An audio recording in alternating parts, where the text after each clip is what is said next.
Hello my dear students. So ಎಲ್ಲರೂ ಹೇಗಿದ್ದೀರಾ? So ನಾನು ನಿಮ್ಮ chemistry lecturer Praveen sir. So welcome to PUC ಪರೀಕ್ಷೆ ಸೈನ್ಸ್ ಯೂಟ್ಯೂಬ್ ಚಾನೆಲ್.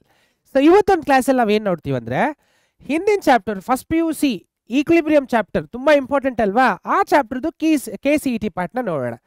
ಸೊ ಈ ಒಂದು ಕ್ಲಾಸಸಲ್ಲಿ ನಾವು ಸಿನಾಪ್ಸಿಸ್ನ ನೋಡ್ತೀವಿ. ಸಿನಾಪ್ಸಿಸ್ ಆದಮೇಲೆ PYQs. ಸೊ 2021, 22, 23, 24, 25 ಅಲ್ಲಿ ಕೇಳಿರುವಂತಹ ಕ್ವೆಶನ್ಸ್ನೆಲ್ಲ ನಾವು ಡಿಸ್ಕಸ್ ಮಾಡ್ತೀವಿ. ಅರ್ಥ ಆಗ್ತಿದೆಯಲ್ಲ? ಸೊ ಕ್ವೆಶನ್ಸ್ ಏನು ನೋಡಿದ್ರೆ ಮ್ಯಾಕ್ಸ್ ಟು ಮ್ಯಾಕ್ಸ್ 1 ಅಥವಾ 2 ಕ್ವೆಶನ್ ಮಾತ್ರ ಕೇಳಿದ್ದಾರೆ, ಬಟ್ ತುಂಬಾ ಇಂಪಾರ್ಟೆಂಟ್. ಅರ್ಥ ಆಗ್ತಿದೆಯಲ್ಲ ಮಕ್ಕಳೇ? ಸೊ ಬನ್ನಿ ಇವತ್ತಿನ ಕ್ಲಾಸಿಗೆ ಹೋಗೋಣ. ಈಕ್ವಿಲಿಬ್ರಿಯಮ್ಗೆ ಬರೋಣ, ದಟ್ ಈಸ್ ಕೆಮಿಕಲ್ ಈಕ್ವಿಲಿಬ್ರಿಯಂ. ಅರ್ಥ ಆಗ್ತಿದೆಯಲ್ಲ ಮಕ್ಕಳೇ? ಸೊ ಬನ್ನಿ ಮುಂದೆ ಹೋಗುವ. ಓಕೆ, ಸೊ ಇಲ್ಲಿ ನಮಗೆ ಸುಮಾರು ಎಕ್ಸ್ಪ್ಲನೇಷನ್ಸ್ ಇದೆ. ಪಟ ಪಟ ಅಂತ ಹೇಳ್ಕೊಡ್ತೀನಿ, ಬೇಗ ಬೇಗ ತಿಳ್ಕೊಬಿಡಿ. ಸೊ ರಿಯಾಕ್ಟೆಂಟ್ಸ್ ಮತ್ತು ಪ್ರಾಡಕ್ಟ್ಸ್ ನೋಡಿ, ಈಕ್ವಿಲಿಬ್ರಿಯಂ ಬರಬೇಕಾದ್ರೆ ತುಂಬಾ ಇಂಪಾರ್ಟೆಂಟ್ ನಮಗೆ. So reactant gives product and product gives reactant ಅಲ್ವಾ?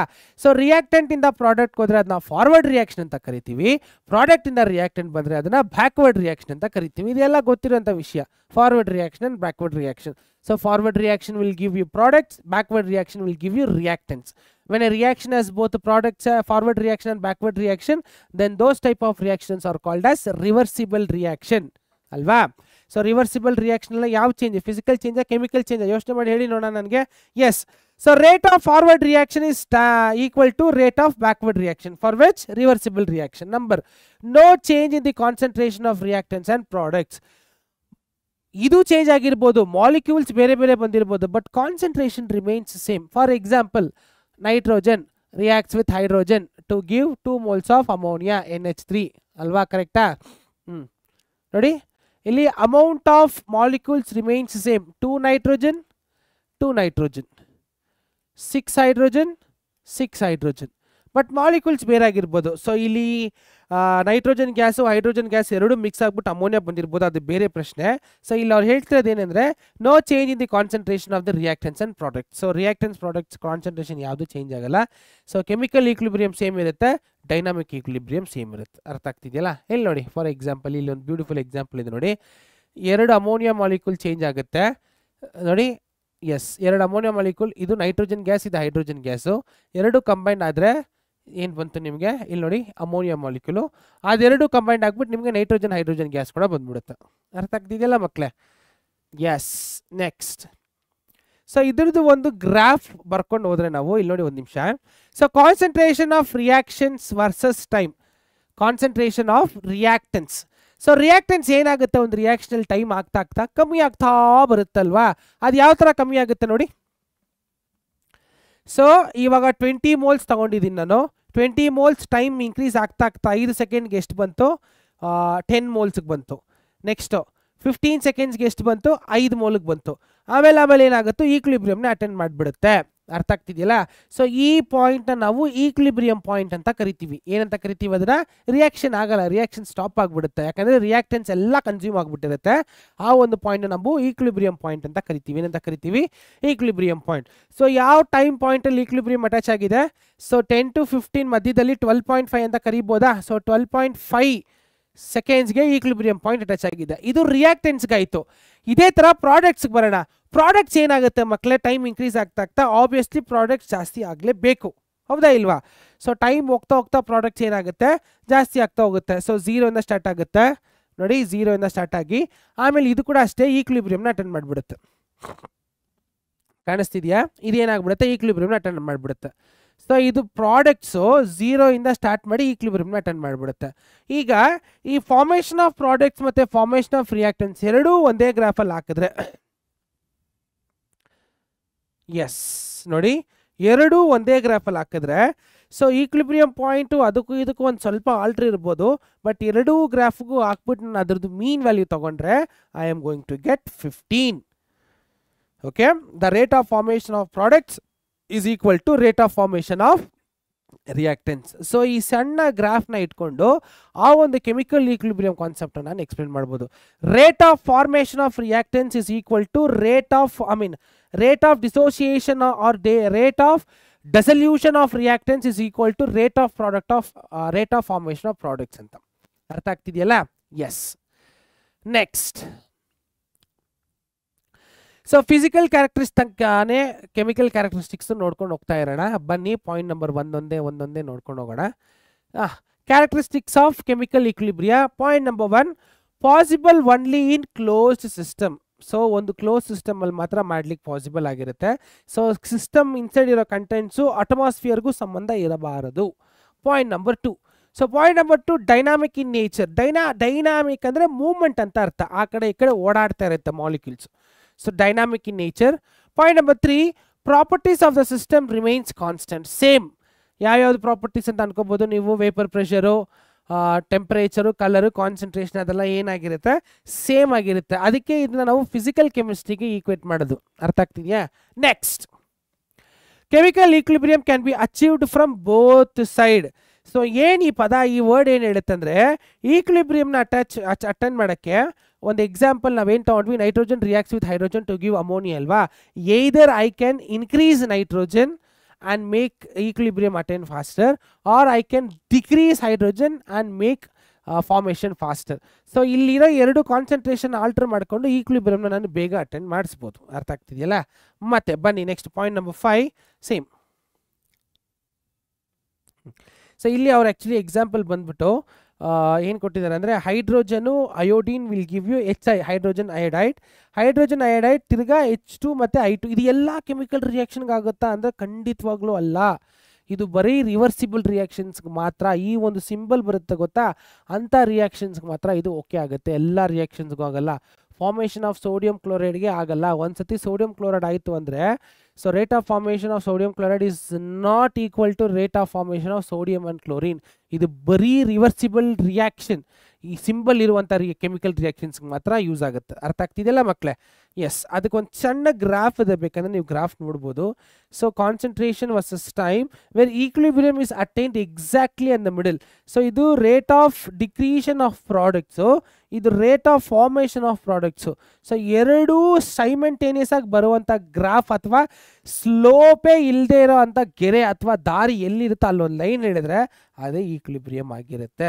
ಸೊ ಈಕ್ವಿಲಿಬ್ರಿಯಂ ಅಂದರೆ ಜನರಲ್ ಆಗಿ ಏನೋ ಎರಡೂ ಕಡೆ ಭೇದ ಭಾವ ವ್ಯತ್ಯಾಸ ಏನು ಇಡದೆ ಇಬ್ಬರೂ ಸರಿ ಸಮಾನವಾಗಿ ನಿಂತ್ಕೊಳ್ತೀವಿ ಗೊತ್ತಾ, ಅವಾಗ ಅದನ್ನ ನಾವು ಈಕ್ವಿಲಿಬ್ರಿಯಂ ಅಂತ ಕರಿತೀವಿ. ಅರ್ಥ ಆಗ್ತಿದೆಯಾ ಈಕ್ವಿಲಿಬ್ರಿಯಂ ಅಂದರೆ ಏನು ಅಂತ? ಎಸ್, ಬನ್ನಿ ಮುಂದೆ ಹೋಗೋಣ.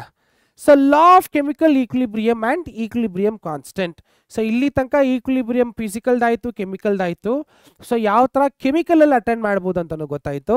ಸೊ ಬನ್ನಿ ಈಗ so law of chemical equilibrium ಅದರಲ್ಲಿ ಏನೇನು ಲಾಸ್ ಕಂಡುಹಿಡಿದಿದ್ದಾರೆ ಮತ್ತು ಈಕ್ವಿಲಿಬ್ರಿಯಂ ಕಾನ್ಸ್ಟೆಂಟ್ KC ಅಂದರೆ ಏನು ಅಂತ ನೋಡೋಣ. ಸೊ ಮುಂದೋಗೋಣ ಮಕ್ಕಳೇ. Yes, what is the relationship between the concentration reactants and products in a equilibrium mixture? So ಏನಿದೆ ಸಂಬಂಧ ಕಾನ್ಸಂಟ್ರೇಷನ್ಗೂ ರಿಯಾಕ್ಟೆನ್ಸ್ಗೂ ಪ್ರಾಡಕ್ಟ್ಸ್ಗೂ? So reactants, products and concentration ಮೂರಕ್ಕೂ ಅದ್ರ ಜೊತೆಗೆ ಕೆಮಿಕಲ್ ಈಕ್ವಿಲಿಬ್ರಿಯಾಗೂ ಏನು ಸಂಬಂಧ ಇದೆ ಅಂತ ನೋಡೋಣ ಬನ್ನಿ. So we can determine the equilibrium constant from this concentration. ನೋಡೋಣ. Yes, law of mass action. What is law of mass action? ಏನು ಹೇಳುತ್ತೆ ನೋಡಿ, ಇಲ್ಲಿ ನಾವು ಏನು ಅರ್ಥ ಮಾಡೋಕ್ಕೆ ಟ್ರೈ ಮಾಡ್ತಿದ್ದೀವಿ ಅಂದರೆ ಕಾನ್ಸಂಟ್ರೇಷನು, ರಿಯಾಕ್ಟೆನ್ಸು, ಪ್ರಾಡಕ್ಟ್ಸು, ಕೆಮಿಕಲ್ ಈಕ್ವಿಲಿಬ್ರಿಯಂ ಈ ನಾಲ್ಕಕ್ಕೂ ಏನಾದರೂ ಸಂಬಂಧ ಇದೆಯಾ? ಸಂಬಂಧ ಇದ್ದರೆ ಹೇಗೆ ಬಿಡಿಸ್ಬೋದು ಅದನ್ನು ಒಂದು ಈಕ್ವೇಷನ್ ಫಾರ್ಮೆಟಲ್ಲಿ ಅಂತ ಇಲ್ಲಿ ನಾವು ಎಕ್ಸ್ಪ್ಲೇನ್ ಮಾಡ್ತಾ ಇರೋದು. ಓಕೆ, ಸೊ ಅಲ್ಲಿ ನಮಗೆ ಲಾ ಆಫ್ ಮಾಸ್ ಆ್ಯಕ್ಷನ್ ಬಂತು. ಬನ್ನಿ ನೋಡೋಣ. ಸೊ ಇಲ್ಲೇನಿದೆ, ಒಂದು ಕೆಮಿಕಲ್ ರಿಯಾಕ್ಷನ್ ತಗೊಂಡಿದ್ದೀನಿ. So reactant gives rise to product, simultaneously product also gives rise to reactant. So it is a reversible reaction. Okay, so ಇದಕ್ಕೆ ನಾನು ಏನು ಮಾಡ್ತೀನಿ, rate of reaction is directly proportional to active mass of the reaction. What is active mass? Mass of substance participating in chemical reaction. Active mass ಅಂದ್ರೆ ಒಂದು chemical reaction ಅಲ್ಲಿ ಏನೇನೋ ಇರ್ಬೋದು, ಆ ಏನೇನೋ ಇದ್ರೂ ಆ ಒಂದು ಪ್ರಾಡಕ್ಟ್ನ ಫಾರ್ಮ್ ಮಾಡೋಕ್ಕೆ ಯಾವ ಒಂದು ಮಾಸ್ ರಿಯಾಕ್ಟ್ ಆಗುತ್ತೋ ಅದನ್ನು ನಾವು ಆಕ್ಟಿವ್ ಮಾಸ್ ಅಂತ ಕರಿತೀವಿ. ಏನಂತ ಕರಿತೀವಿ? ಅದನ್ನ ನಾವು ಆಕ್ಟಿವ್ ಮಾಸ್ ಅಂತ ಕರಿತೀವಿ. ಸೊ ಇವಾಗ solution, molar concentration, gas, partial pressure, pure solid, constant, pure liquid, constant. Okay, yes. Next, so rate of reaction is directly proportional to mass of reactants. Rate of forward reaction is directly proportional to molar concentration. ಏನಂತ ಕರೀತಾರೆ ಇದನ್ನ? molar concentration. What do you call this? molar concentration. Equation derive ಮಾಡ್ತಾ ಇರೋದು ನಾವು. Molar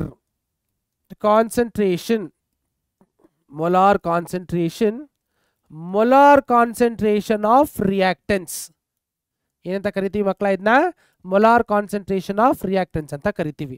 so bracket ಬಂತು ಅಂದ್ರೆ, ಈ ತರ ಬ್ರಾಕೆಟ್ ಬಂತು ಅಂದ್ರೆ ಅದನ್ನ ಮೊಲಾರ್ ಕಾನ್ಸಂಟ್ರೇಷನ್, ಇಲ್ಲಿ ಒಳಗಡೆ ಕ್ಯಾಪಿಟಲ್ ಆರ್ ಇರೋದಕ್ಕೆ ಅದನ್ನ ನಾವು ರಿಯಾಕ್ಟೆನ್ಸ್ ಅಂತ ಕರಿತೀವಿ. ಏನಂತ ಕರಿತೀವಿ? ರಿಯಾಕ್ಟೆನ್ಸ್ ಅಂತ ಕರಿತೀವಿ.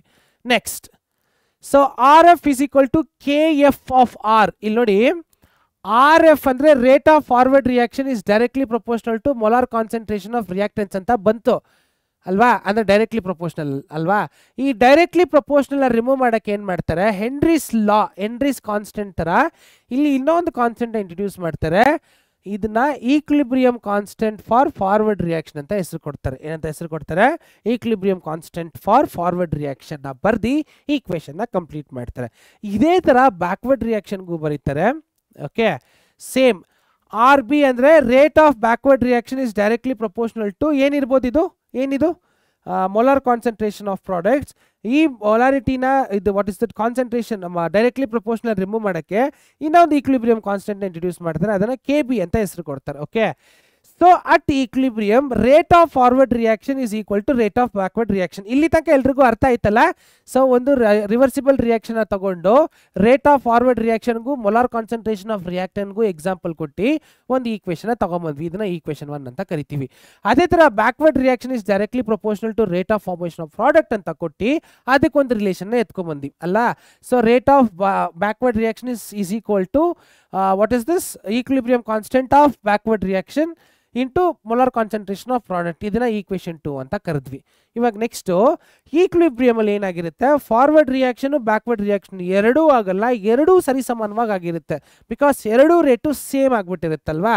ಸೊ ಇಲ್ಲಿ ನಾನು ಏನು ಮಾಡ್ತೀನಿ? ಈಕ್ವೇಶನ್ 1 ಈಕ್ವೇಶನ್ 2 ನ ಸಬ್ಸ್ಟಿಟ್ಯೂಟ್ ಮಾಡಿ ಸಾಲ್ವ್ ಮಾಡಿದ್ರೆ ನನ್ಗೇನು ಬರುತ್ತೆ? So R B is equal to R F ಅಂತ ಬರುತ್ತೆ. ಸೊ ಅದಕ್ಕೆ ಈಕ್ವಲ್ ಅಂತ ಸಬ್ಸ್ಟಿಟ್ಯೂಟ್ ಮಾಡಿದ್ರೆ ನೋಡಿ ಯಾವ್ಯಾವ ತರ ಬಂತು ಅಂತ. So R F is equal to R B ಅಂತ ಗೊತ್ತಾಯ್ತು. ಸೊ ಆರ್ ಎಫ್ ಅಂದ್ರೆ ಏನು? ಈಕ್ವೇಶನ್ 1 ಅಲ್ವಾ? K F into molar concentration of R is equal to K B into molar concentration of P, ಯಾಕಂದ್ರೆ ಆರ್ ಬಿ ಆಗುತ್ತೆ. So ಇಲ್ಲಿ ಏನು ಮಾಡ್ತೀನಿ ಅಂದ್ರೆ ಕೆ ಎಫ್ ಆ ಕೆ ಬಿನ ಶಿಫ್ಟ್ ಮಾಡಿಬಿಟ್ಟು ಆರ್ ನ ಶಿಫ್ಟ್ ಮಾಡ್ತೀನಿ. ಸೊ ಅವಾಗ ಏನಾಯ್ತು ನೋಡಿ, ಈ ತರ K F molar concentration of R is equal to K B molar concentration of products ಅಲ್ವಾ? ಸೊ ಎಲ್ಲನೂ ಒಂದೊಂದು ಕಡೆ ಹಾಕೋದು. ಸೊ ಕೆ ಎಫ್ ನ ಇಲ್ಲೇ ಉಳಿಸ್ಕೊಂಡು ಈ ಕೆ ಬಿನ ಕೆಳಗಡೆ, ಬಿಕಾಸ್ ಮಲ್ಟಿಪ್ಲಿಕೇಶನ್ ಈ ಕಡೆ ಬಂದ್ರೆ ಏನಾಗುತ್ತೆ? ಡಿವಿಷನ್ ಆಗುತ್ತಲ್ವಾ?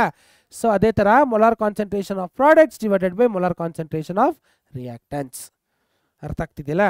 ಸೊ ಇದು ಎರಡೂ ನಾನು ಈಕ್ವೇಟ್ ಮಾಡಿದ್ರೆ ಅಥವಾ ನನಗೆ ರೇಷಿಯೋ ಸಿಕ್ಕಿದ್ರೆ ಅದನ್ನ ನಾನು ಈಕ್ವಿಲಿಬ್ರಿಯಂ ಕಾನ್ಸ್ಟೆಂಟ್ ಅಂತ ಕರಿತೀನಿ. ಕೆ ಇ ಕ್ಯೂ ಅಂದ್ರೆ ಈಕ್ವಿಲಿಬ್ರಿಯಂ ಕಾನ್ಸ್ಟೆಂಟ್ ಅಂತ ಅರ್ಥ. ಏನಂತ ಅರ್ಥ? ಅದನ್ನ ಈಕ್ವಿಲಿಬ್ರಿಯಂ ಕಾನ್ಸ್ಟೆಂಟ್. ಗೊತ್ತಾಯ್ತಾ? ಮೊಲಾರ್ ಕಾನ್ಸಂಟ್ರೇಷನು ಪ್ರಾಡಕ್ಟ್ಸು ರಿಯಾಕ್ಟೆನ್ಸ್ನ ಇಟ್ಕೊಂಡು ಯಾವ ಥರ ಈಕ್ವಿಲಿಬ್ರಿಯಂ ಕಾನ್ಸ್ಟೆಂಟ್ನ ನಾವು ಡಿಡ್ಯೂಸ್ ಮಾಡಿದ್ವಿ ಅಂತ. ಸೊ ಎಕ್ಸಾಮ್ಸಲ್ಲಿ ಬಂದರೂ ಬರ್ಬೋದು. ಸೊ ದಯವಿಟ್ಟು ಎಲ್ಲ ಒಂದ್ಸತಿ ನೋಡ್ಕೊಳ್ಳಿ ಇದನ್ನು. ಆಯ್ತಲ್ಲ ಮಕ್ಕಳೇ? ಬನ್ನಿ ನೆಕ್ಸ್ಟು ಮುಂದೋಗೋಣ. ನೆಕ್ಸ್ಟ್, ಈಗ ಕಾನ್ಸಂಟ್ರೇಷನ್ನ ಇಟ್ಕೊಂಡು ಈಕ್ವಿಲಿಬ್ರಿಯಂ ಕಾನ್ಸ್ಟೆಂಟ್ನ ಡಿಡ್ಯೂಸ್ ಮಾಡೋಕ್ಕಾಗತ್ತಾ? ಇವಾಗ ಆವಾಗಲೇ ಜನರಲಾಗಿ ರಿಯಾಕ್ಟೆನ್ಸ್ ಪ್ರಾಡಕ್ಟ್ಸ್ ಅಂತ ತೊಗೊಂಡ್ವಿ. ಇವಾಗ ಕಾನ್ಸಂಟ್ರೇಷನ್ ಅಂದರೆ 1 ನಾರ್ಮಲ್ 2 ನಾರ್ಮಲ್ 1 ಮೋಲಾರ್ 2 ಮೋಲಾರ್ ಅಂತ ಕರಿತೀವಿ ಗೊತ್ತಾ? ಅದು ಕಾನ್ಸಂಟ್ರೇಷನು. ಆ ಥರ ಒಂದು ರಿಯಾಕ್ಷನ್ನ ಇಟ್ಕೊಂಡು ಏನಾದರೂ ಲಾ ಅಂದರೆ ವಾಟ್ ಇಸ್ ದಿಸ್ ಈಕ್ವಿಲಿಬ್ರಿಯಂ ಕಾನ್ಸ್ಟೆಂಟ್ನ ಡಿಡ್ಯೂಸ್ ಮಾಡ್ಬೋದು ಅಂತ ಬಂದಿದ್ದೆ. ಸೊ ಇಲ್ಲಿ ಒಂದು ರಿಯಾಕ್ಷನ್ನ ತಗೊಂಡಿದ್ದೀನಿ. Small A capital A, small B capital B, small C capital C, small D capital D ಅಂತ ಇದೆ. ಸೊ ಇಲ್ಲಿ small A, small B, small C, small D ಎಲ್ಲ ಬಂದ್ಬಿಟ್ಟು ಕಾನ್ಸಂಟ್ರೇಷನ್ ಏನು ಹೇಳುತ್ತೆ? ಕಾನ್ಸಂಟ್ರೇಷನ್ನ ಹೇಳುತ್ತೆ. Capital A, capital B, capital C, capital D ಎಲ್ಲ ಬಂದ್ಬಿಟ್ಟು ಯಾವ ಮಾಲಿಕ್ಯೂಲ್ ಅಥವಾ ಯಾವ ಆಟಮ್ ಅಂತ ಹೇಳುತ್ತೆ. ಅರ್ಥವಾಯ್ತಲ್ಲ? ಎಸ್. ಬನ್ನಿ ನೆಕ್ಸ್ಟ್ ನೋಡೋಣ. ಇವಾಗ ಇದಕ್ಕೆ rate of forward reaction is equal to equilibrium constant of the forward reaction into molar concentration of A. ಮೇಲ್ಗಡೆ ಏನಕ್ಕೆ ಸ್ಮಾಲ್ ಎ ಅಂದರೆ ಅದ್ರದ್ದು ಮೊಲಾರ್ ಕಾನ್ಸಂಟ್ರೇಷನ್ ಪವರಲ್ಲಿ ಹೋಗ್ಬಿಡುತ್ತೆ. ಅದು ರೂಲ್ ಆ್ಯಕ್ಚುಲಿ. ಫಾರ್ ಎಕ್ಸಾಂಪಲ್ ಇವಾಗ 2NaCl ಅಂತ ಬರೆದ್ರೆ ಮೊಲಾರ್ ಕಾನ್ಸಂಟ್ರೇಷನಲ್ಲಿ NaCl ಟು ದಿ ಪವರ್ 2 ಅಂತ ಬರೀಬೇಕು. ಅದು ರೂಲ್ ಆ್ಯಕ್ಚುಲಿ. ಇದರಲ್ಲಿ ಜಾಸ್ತಿ ಪ್ರಶ್ನೆ ಕೇಳಬಾರ್ದು. ಅರ್ಥ ಆಯ್ತಾ? ಮುಂದಿರೋ ಕಾನ್ಸ್ಟೆಂಟ್ನ ಪವರಲ್ಲಿ ಬರೋದು, ಲಾಗರಿದಮಿಕ್ ವ್ಯಾಲ್ಯೂಸಲ್ಲಿ ಬರುತ್ತೆ. ಅರ್ಥ ಆಯ್ತಲ್ಲ? ಅಷ್ಟೇ. ಇದೇ ಥರ ಬ್ಯಾಕ್ವರ್ಡ್ ರಿಯಾಕ್ಷನ್ಗೂ ಬರ್ಕೊಬಿಡೋಣ. ಸಿಕ್ತಾ? ಬ್ಯಾಕ್ವರ್ಡ್ ರಿಯಾಕ್ಷನ್ಗೂ ಸೇಮ್ ಇಲ್ಲಿದೆ ನೋಡಿ, ಇದಕ್ಕೆ ಬರ್ದಿರೋದು. ಈ ಸಿ ಮತ್ತು ಡಿ ಮೇಲ್ಗಡೆ ಹೋಗ್ಬಿಡುತ್ತೆ, ಬ್ರಾಕೆಟ್ಸಲ್ಲಿ ಮೊಲಾರ್ ಕಾನ್ಸಂಟ್ರೇಷನ್. ಈಕ್ಲಿಬ್ರಿಯಮ್ ಅಲ್ಲಿ R F is equal to R B ಅಲ್ವಾ, ಅದು ಗೊತ್ತಿರೋಂಥ ವಿಷಯ. ಇವಾಗ ಈಕ್ಲಿಬ್ರಿಯಮ್ ಅಲ್ಲಿ R F is equal to ಏನಪ್ಪ ಆಗಿರುತ್ತೆ, ಆರ್ ಬಿ ಅಂತ ಆಗಿರುತ್ತೆ. ಇವಾಗ ಆರ್ ಎಫ್ ಅಂದರೆ ಏನು, ಇದು ಆರ್ ಬಿ ಅಂದರೆ ಏನು, ಸಬ್ಸ್ಟಿಟ್ಯೂಟ್ ಮಾಡಿದ್ವಿ, ಕಾಣಿಸ್ತಿದೆಯಾ ನಿಮಗೆ? ಸೊ ಅವಾಗ ಮೊಲಾರ್ ಕಾನ್ಸಂಟ್ರೇಷನ್ಸ್ ಎಲ್ಲ ಒನ್ ಟರ್ಮ್ ಆಗುತ್ತೆ, K F by K B ಆಗುತ್ತೆ. ಅವಾಗ ಈಕ್ಲಿಬ್ರಿಯಮ್ ಕಾನ್ಸ್ಟೆಂಟ್ ನಾವು ಮಾಡ್ಬೋದು. ಅರ್ಥ ಆಗ್ತಿದೆಯಲ್ಲ? So when concentration is given ಅಷ್ಟೇ. So what is the unit of equilibrium constant? First equilibrium ಕಾನ್ಸ್ಟೆಂಟ್ನ ನೋಡಿಕೊಂಡು ಕಂಟೆಂಟ್ಸ್ ಏನಿದೆ ಅಂತ ನೋಡಿ ಎಸ್ ಐ ಯೂನಿಟ್ ಕೊಡೋಣ. ಮೊಲಾರ್ ಕಾನ್ಸಂಟ್ರೇಷನ್ ತಾನೇ ಇವಲ್ಲ, ಹೌದಾ ಇಲ್ವಾ? Molar concentration. So mole per litre ಅಷ್ಟೇ, mole per litre inverse, mole per litre. Concentration ನಾವೇನಂತ ಕರಿತೀವಿ, mole per litre. Equilibrium constant mole per litre. Okay, ಒಂದು ಕ್ವೆಶನ್ ಇದೆ ಮಕ್ಕಳೇ. Okay, just reactants and products ಇಟ್ಕೊಂಡು ಈಕ್ಲಿಬ್ರಿಯಮ್ ಕಾನ್ಸ್ಟೆಂಟ್ನ ಹೇಗೆ ಡಿಡ್ಯೂಸ್ ಮಾಡೋದಂತ ನೋಡಿದ್ವಿ. ಅದೇ ಥರ ನಂಬರ್ ಆಫ್ ಮೋಲ್ಸ್ ಅಥವಾ ಕಾನ್ಸಂಟ್ರೇಷನ್ನ ಇಟ್ಕೊಂಡು ಈಕ್ಲಿಬ್ರಿಯಮ್ ಕಾನ್ಸ್ಟೆಂಟ್ನ ಹೆಂಗೆ ಡಿಡ್ಯೂಸ್ ಮಾಡೋದಂತ ನೋಡಿದ್ವಿ ಅಲ್ವಾ. ಈಗ ಒಂದು ಕ್ವೆಶನ್ನ ಸಾಲ್ವ್ ಮಾಡೋಣ. Write the expression for equilibrium constant for the following reaction ಅಂತ ಕೊಟ್ಟಿದ್ದಾರೆ. ಒಂದೇ ಒಂದು ಎಕ್ಸಾಂಪಲ್ನ ತೆಗೆದು ನಾನು ಬರೆದು ತೋರಿಸ್ಬಿಡ್ತೀನಿ ನಿಮಗೆ, ನೀವು ಇಟ್ಕೊಂಡು ಮಾಡಿ. Okay, 2NH3 ammonia, 2 moles of ammonia with a reversible reaction will give you nitrogen 1 mole ಮತ್ತೆ 3 moles of hydrogen ಅಂತ ಕೊಟ್ಟಿದ್ದಾರೆ. ಗೊತ್ತಲ್ವ ಹೆಂಗೆ ಬರೆಯೋದಂತ? ಈಕ್ಲಿಬ್ರಿಯಮ್ constant EQ is equal to ಹೇಗಪ್ಪ ಬರೆಯೋದು? ಫಸ್ಟು ರಿಯಾಕ್ಟೆನ್ಸ್ ಬರುತ್ತಾ ಪ್ರಾಡಕ್ಟ್ಸ್ ಬರುತ್ತಾ ಯೋಚನೆ ಮಾಡ್ತೀರಾ? ರಿಯಾಕ್ಟೆನ್ಸಾ ಪ್ರಾಡಕ್ಟ್ಸಾ? ಸೊ ನಮಗೆ ಗೊತ್ತು. ಸೊ ಇಲ್ಲಿ ನೋಡಿ ಒಂದು ನಿಮಿಷ, R F of molar concentration of reactants is equal to R backward of molar concentration of products ಅಂತ ಬಂತು ಅಲ್ವಾ ಮಕ್ಕಳೇ? So R F by R B is equal to P by R ಅಂತ ಬರ್ದ್ವಿ ಅಲ್ವಾ, ಹೌದಾ ಇಲ್ವಾ? ಕರೆಕ್ಟ್ ಅಲ್ವಾ? So R F by R B is equal to products by reactants ಅಂತ ಬರುತ್ತೆ ಅಲ್ವಾ. ಸೊ ಫಸ್ಟು ಪ್ರಾಡಕ್ಟ್ ಬರುತ್ತೆ, ಆಮೇಲೆ ರಿಯಾಕ್ಟೆನ್ಸ್ ಬರುತ್ತೆ ಅಲ್ವಾ. ಎಸ್, ಸೊ ಇದ್ರ ಪ್ರಕಾರ ಸೊ ಫಸ್ಟು ಪ್ರಾಡಕ್ಟ್ಸ್ ಅಲ್ವಾ. ಪ್ರಾಡಕ್ಟ್ಸ್ ಏನೇನಿದೆ, ನೈಟ್ರೋಜನು ಮತ್ತು ಹೈಡ್ರೋಜನ್ ಇರೋದು. ಸೊ ನೈಟ್ರೋಜನ್ ಮೊಲಾರ್ ಕಾನ್ಸಂಟ್ರೇಷನ್ ಹಾಗೇ ಬರ್ಕೋತೀನಿ ಮಕ್ಕಳೇ, ಪ್ಲಸ್ ಮೇಲ್ಗಡೆ ಹೋಗ್ಬಿಡುತ್ತೆ 3 H2 3 ಅಲ್ವಾ, divided by product reactant ammonia ಆಗಿರೋದು NH3 ಮೊಲಾರ್ ಕಾನ್ಸಂಟ್ರೇಷನ್ ಅದರದ್ದು ಎಷ್ಟಾಯಿತು 2. ಗೊತ್ತಾಯ್ತಾ ಹೆಂಗೆ ಬರದೆ ಅಂತ? ನಾನು ಗೊತ್ತಾಯ್ತಾ ಇಲ್ವಾ? ಕೆಳಗಡೆ ಬಂದ್ಬಿಟ್ಟು ರಿಯಾಕ್ಟೆಂಟ್ ಬರುತ್ತೆ, ಮೇಲ್ಗಡೆ ಪ್ರಾಡಕ್ಟ್ ಬರುತ್ತೆ. ಕೋಇಫಿಷಿಯನ್ಸ್ ಏನಾದರೂ ಇತ್ತು ಅಂದರೆ ಬ್ರ್ಯಾಕೆಟ್ಸಲ್ಲಿ ಬರ್ದಾಕ್ಬಿಡೋದು. ಸೊ ಫಸ್ಟ್ ಒಂದು ನಾನು ಮಾಡಿದೆ. ಸೊ ನೀವು ಬೇಕಂದ್ರೆ ಒಂದು 2 ನಿಮಿಷ ಟೈಮ್ ತಗೊಂಡು ನೀವು ಸೆಕೆಂಡ್ ಒಂದು ಥರ್ಡ್ ಒಂದು ಫೋರ್ತ್ ಒನ್ಗೆ ಟ್ರೈ ಮಾಡ್ಬೋದು. ಮಾಡ್ತೀರಲ್ವಾ? ಎಸ್, ಮಾಡಿದ್ದೀರಾ ಅಂತ ಅನ್ಕೋತೀನಿ.